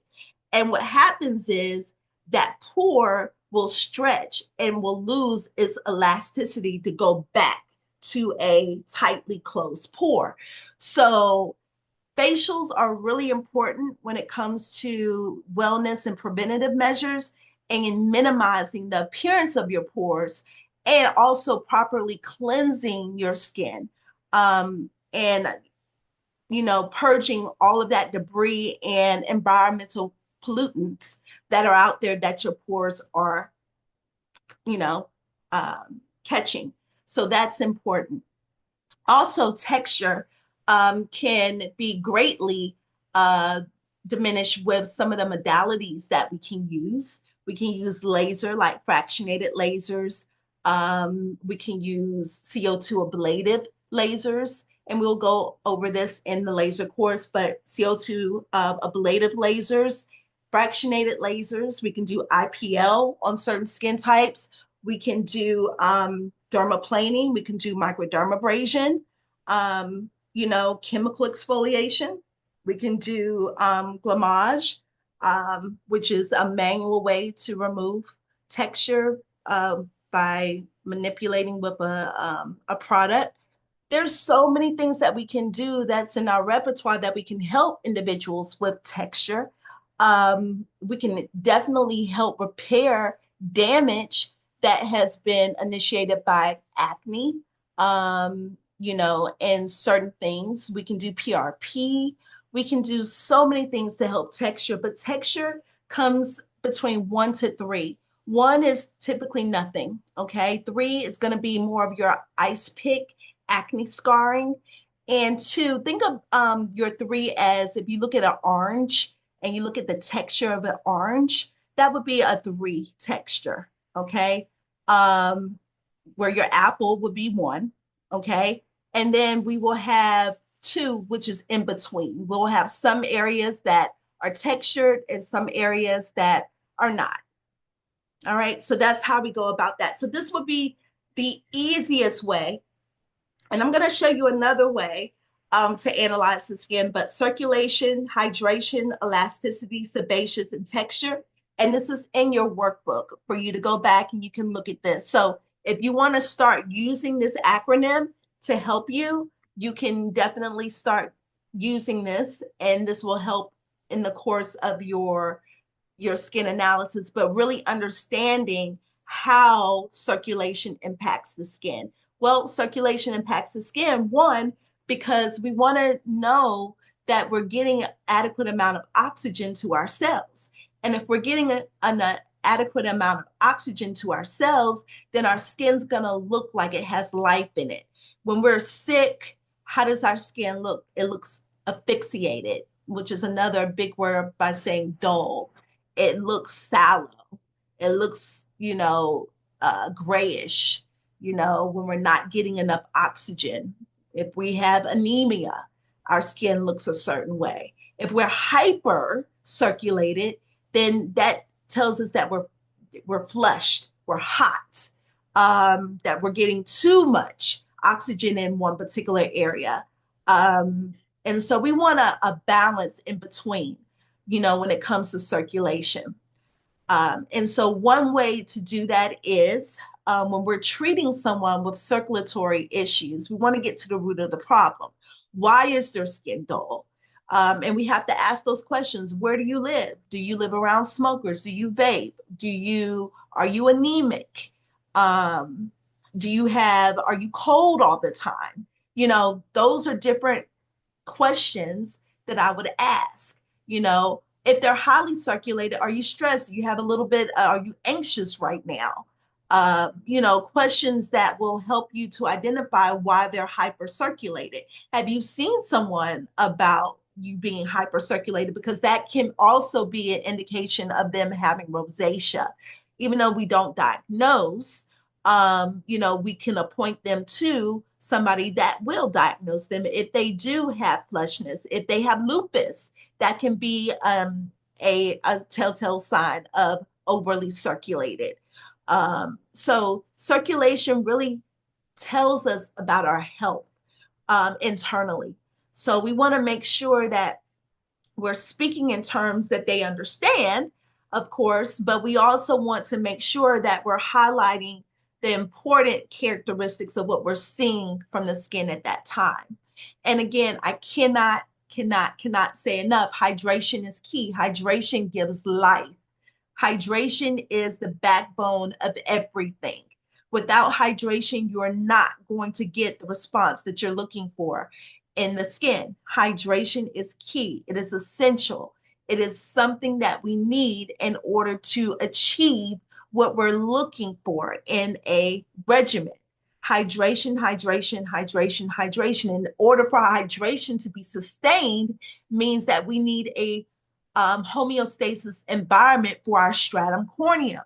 Our stratum corneum is the most important layer of the skin because it keeps homeostasis throughout the bilayers. So without hydration, the stratum corneum is going to be impacted.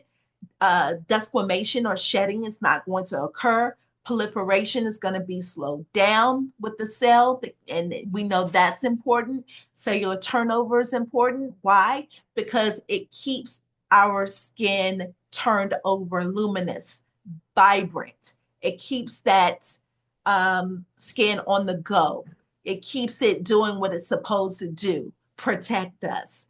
It keeps bacteria out. It keeps us to doing its number one job, protection. So hydration is key. So knowing the foods, knowing different ways that your client can achieve hydration, having that conversation with that client. Now, again, remember that everybody's going to be dehydrated. Now, this is what I want you to do. I want you to take your hand and I want you to pinch. Okay, can everybody see that? I want you to pinch for 5 seconds, one of your fingers, and then I want you to let go.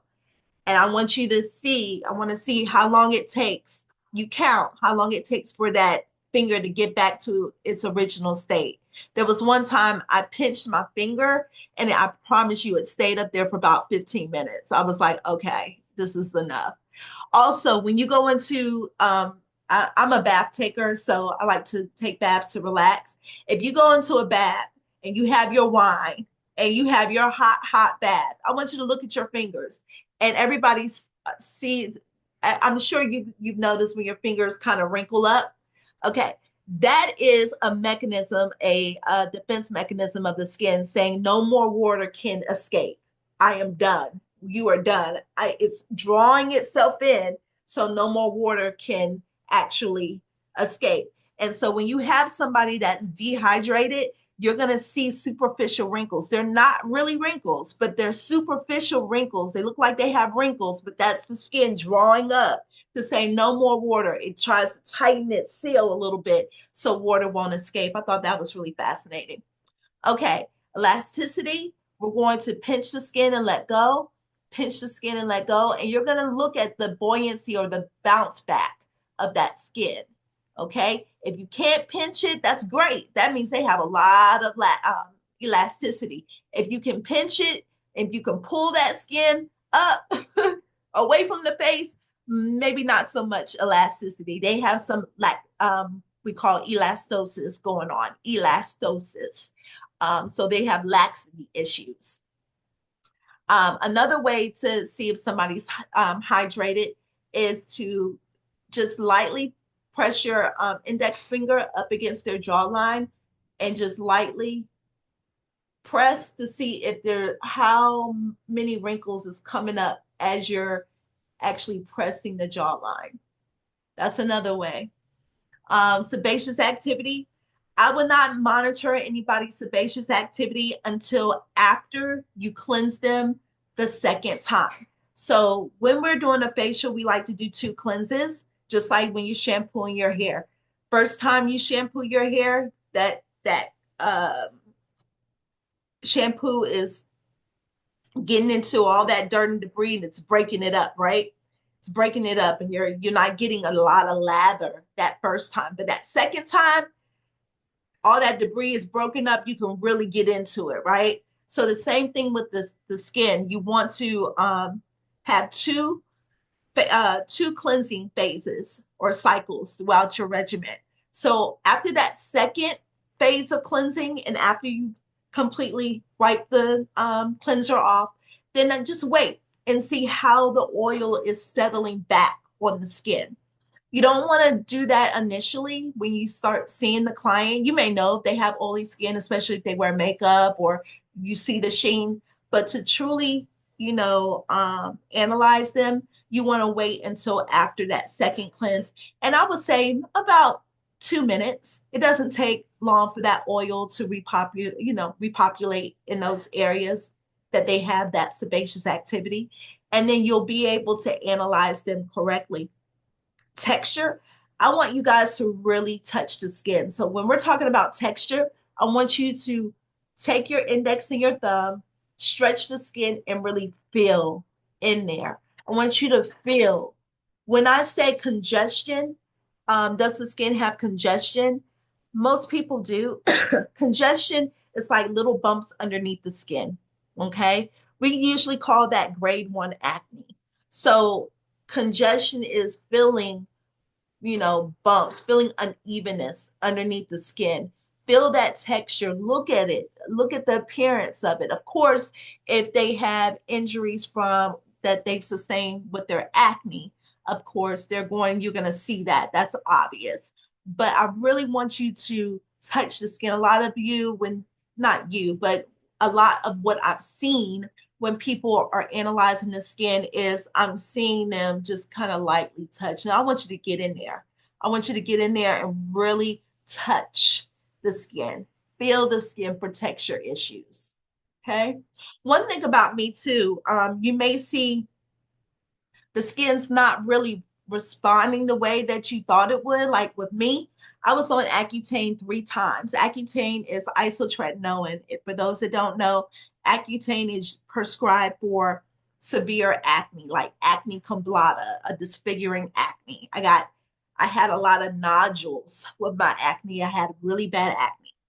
So they put me on Accutane. The reason why I was on Accutane 3 times is the first time I was on it, my skin was great. I almost killed myself, but my skin was great. It was crazy. A lot of suicidal ideation comes with that. A lot of long side effects come with that. It was not an easy medication to take, but my skin looked great. But after 2 years, my sebaceous activity returned, and I got oily again. And then I got pregnant, and my skin went through it. It went through it. So after I had my daughter, I got on Accutane again. And then this time it was the generic form. And then I will honestly say after 2 years, I got on it again because I had like post-traumatic stress because I had maybe 3 or 4, papules that came up. And I'm like, oh no, this can't happen. And my dermatologist just prescribed it to me again. But it was very taxing on my body. So I'm saying that to say my pores are large, but my skin is dry. So you're going to see large pores and you're going to be like, but you're not oily. So you may have an individual who you may see and analyze where the pores are medium to large, and you're not seeing the oil production. And so you may want to ask them if they didn't put it on their intake form, like what's going on. So to see me under the mag lamp, you would think that I was oily. Well, I was. People that are going through menopause too, their skin is going to change. So their pores may look large or medium, but they may not have the oil because their estrogen hormones have gone down. So there are different variances as to, you know, a miss and match where you would think they are supposed to look a certain way, but their skin is showing signs of something completely different. So that can happen. So sebaceous activity, I mean, sorry, yeah. So yeah, texture. I went through all that. So when it comes to elasticity, sebaceous activity, and texture, even circulation and hydration, you're thinking about your treatment regimen. You're thinking, how can I devise this treatment plan? Incorporating hydration at the first and foremost of every treatment plan. That is so important. Hydration, hydration, hydration. That is key. If you don't learn anything else from me, you know that the skin needs to be hydrated and you're going to know how to do that. Okay. So hydration is the key to everything. It's the fundamental aspect of keeping everything balance and improving everything. You need to have that hydration. So we're going to end here. You guys have been great. Y'all have been champs. Again, I'm going to give this recording to you guys. We're going to continue on with skin analysis. Remember, this is the longest didactic that we have in regards to skin analysis. We're going to explore the other layers of the skin as well. Next Sunday should go a little bit faster, but we're going to retouch on what we've learned today. And then we're going to go into the objective, how to really define what we're looking at, going over some skin disorders, conditions, and how to devise a treatment plan. That's important because when I see you guys, we're going to be doing practical services on each other. I want to gauge how you're touching, how you're incorporating your skin analysis, and so forth. So we're definitely going to hit that where it needs to be hit. But I want y'all to study. I want y'all to look at your books that I've given you as far as your workbook. And that's all I have for you for today. Do you have any questions for me? And enjoy the Super Bowl and be safe. Had no idea it was Super Bowl today. So y'all be safe. Okay, thank you. Bye-bye. Bye-bye.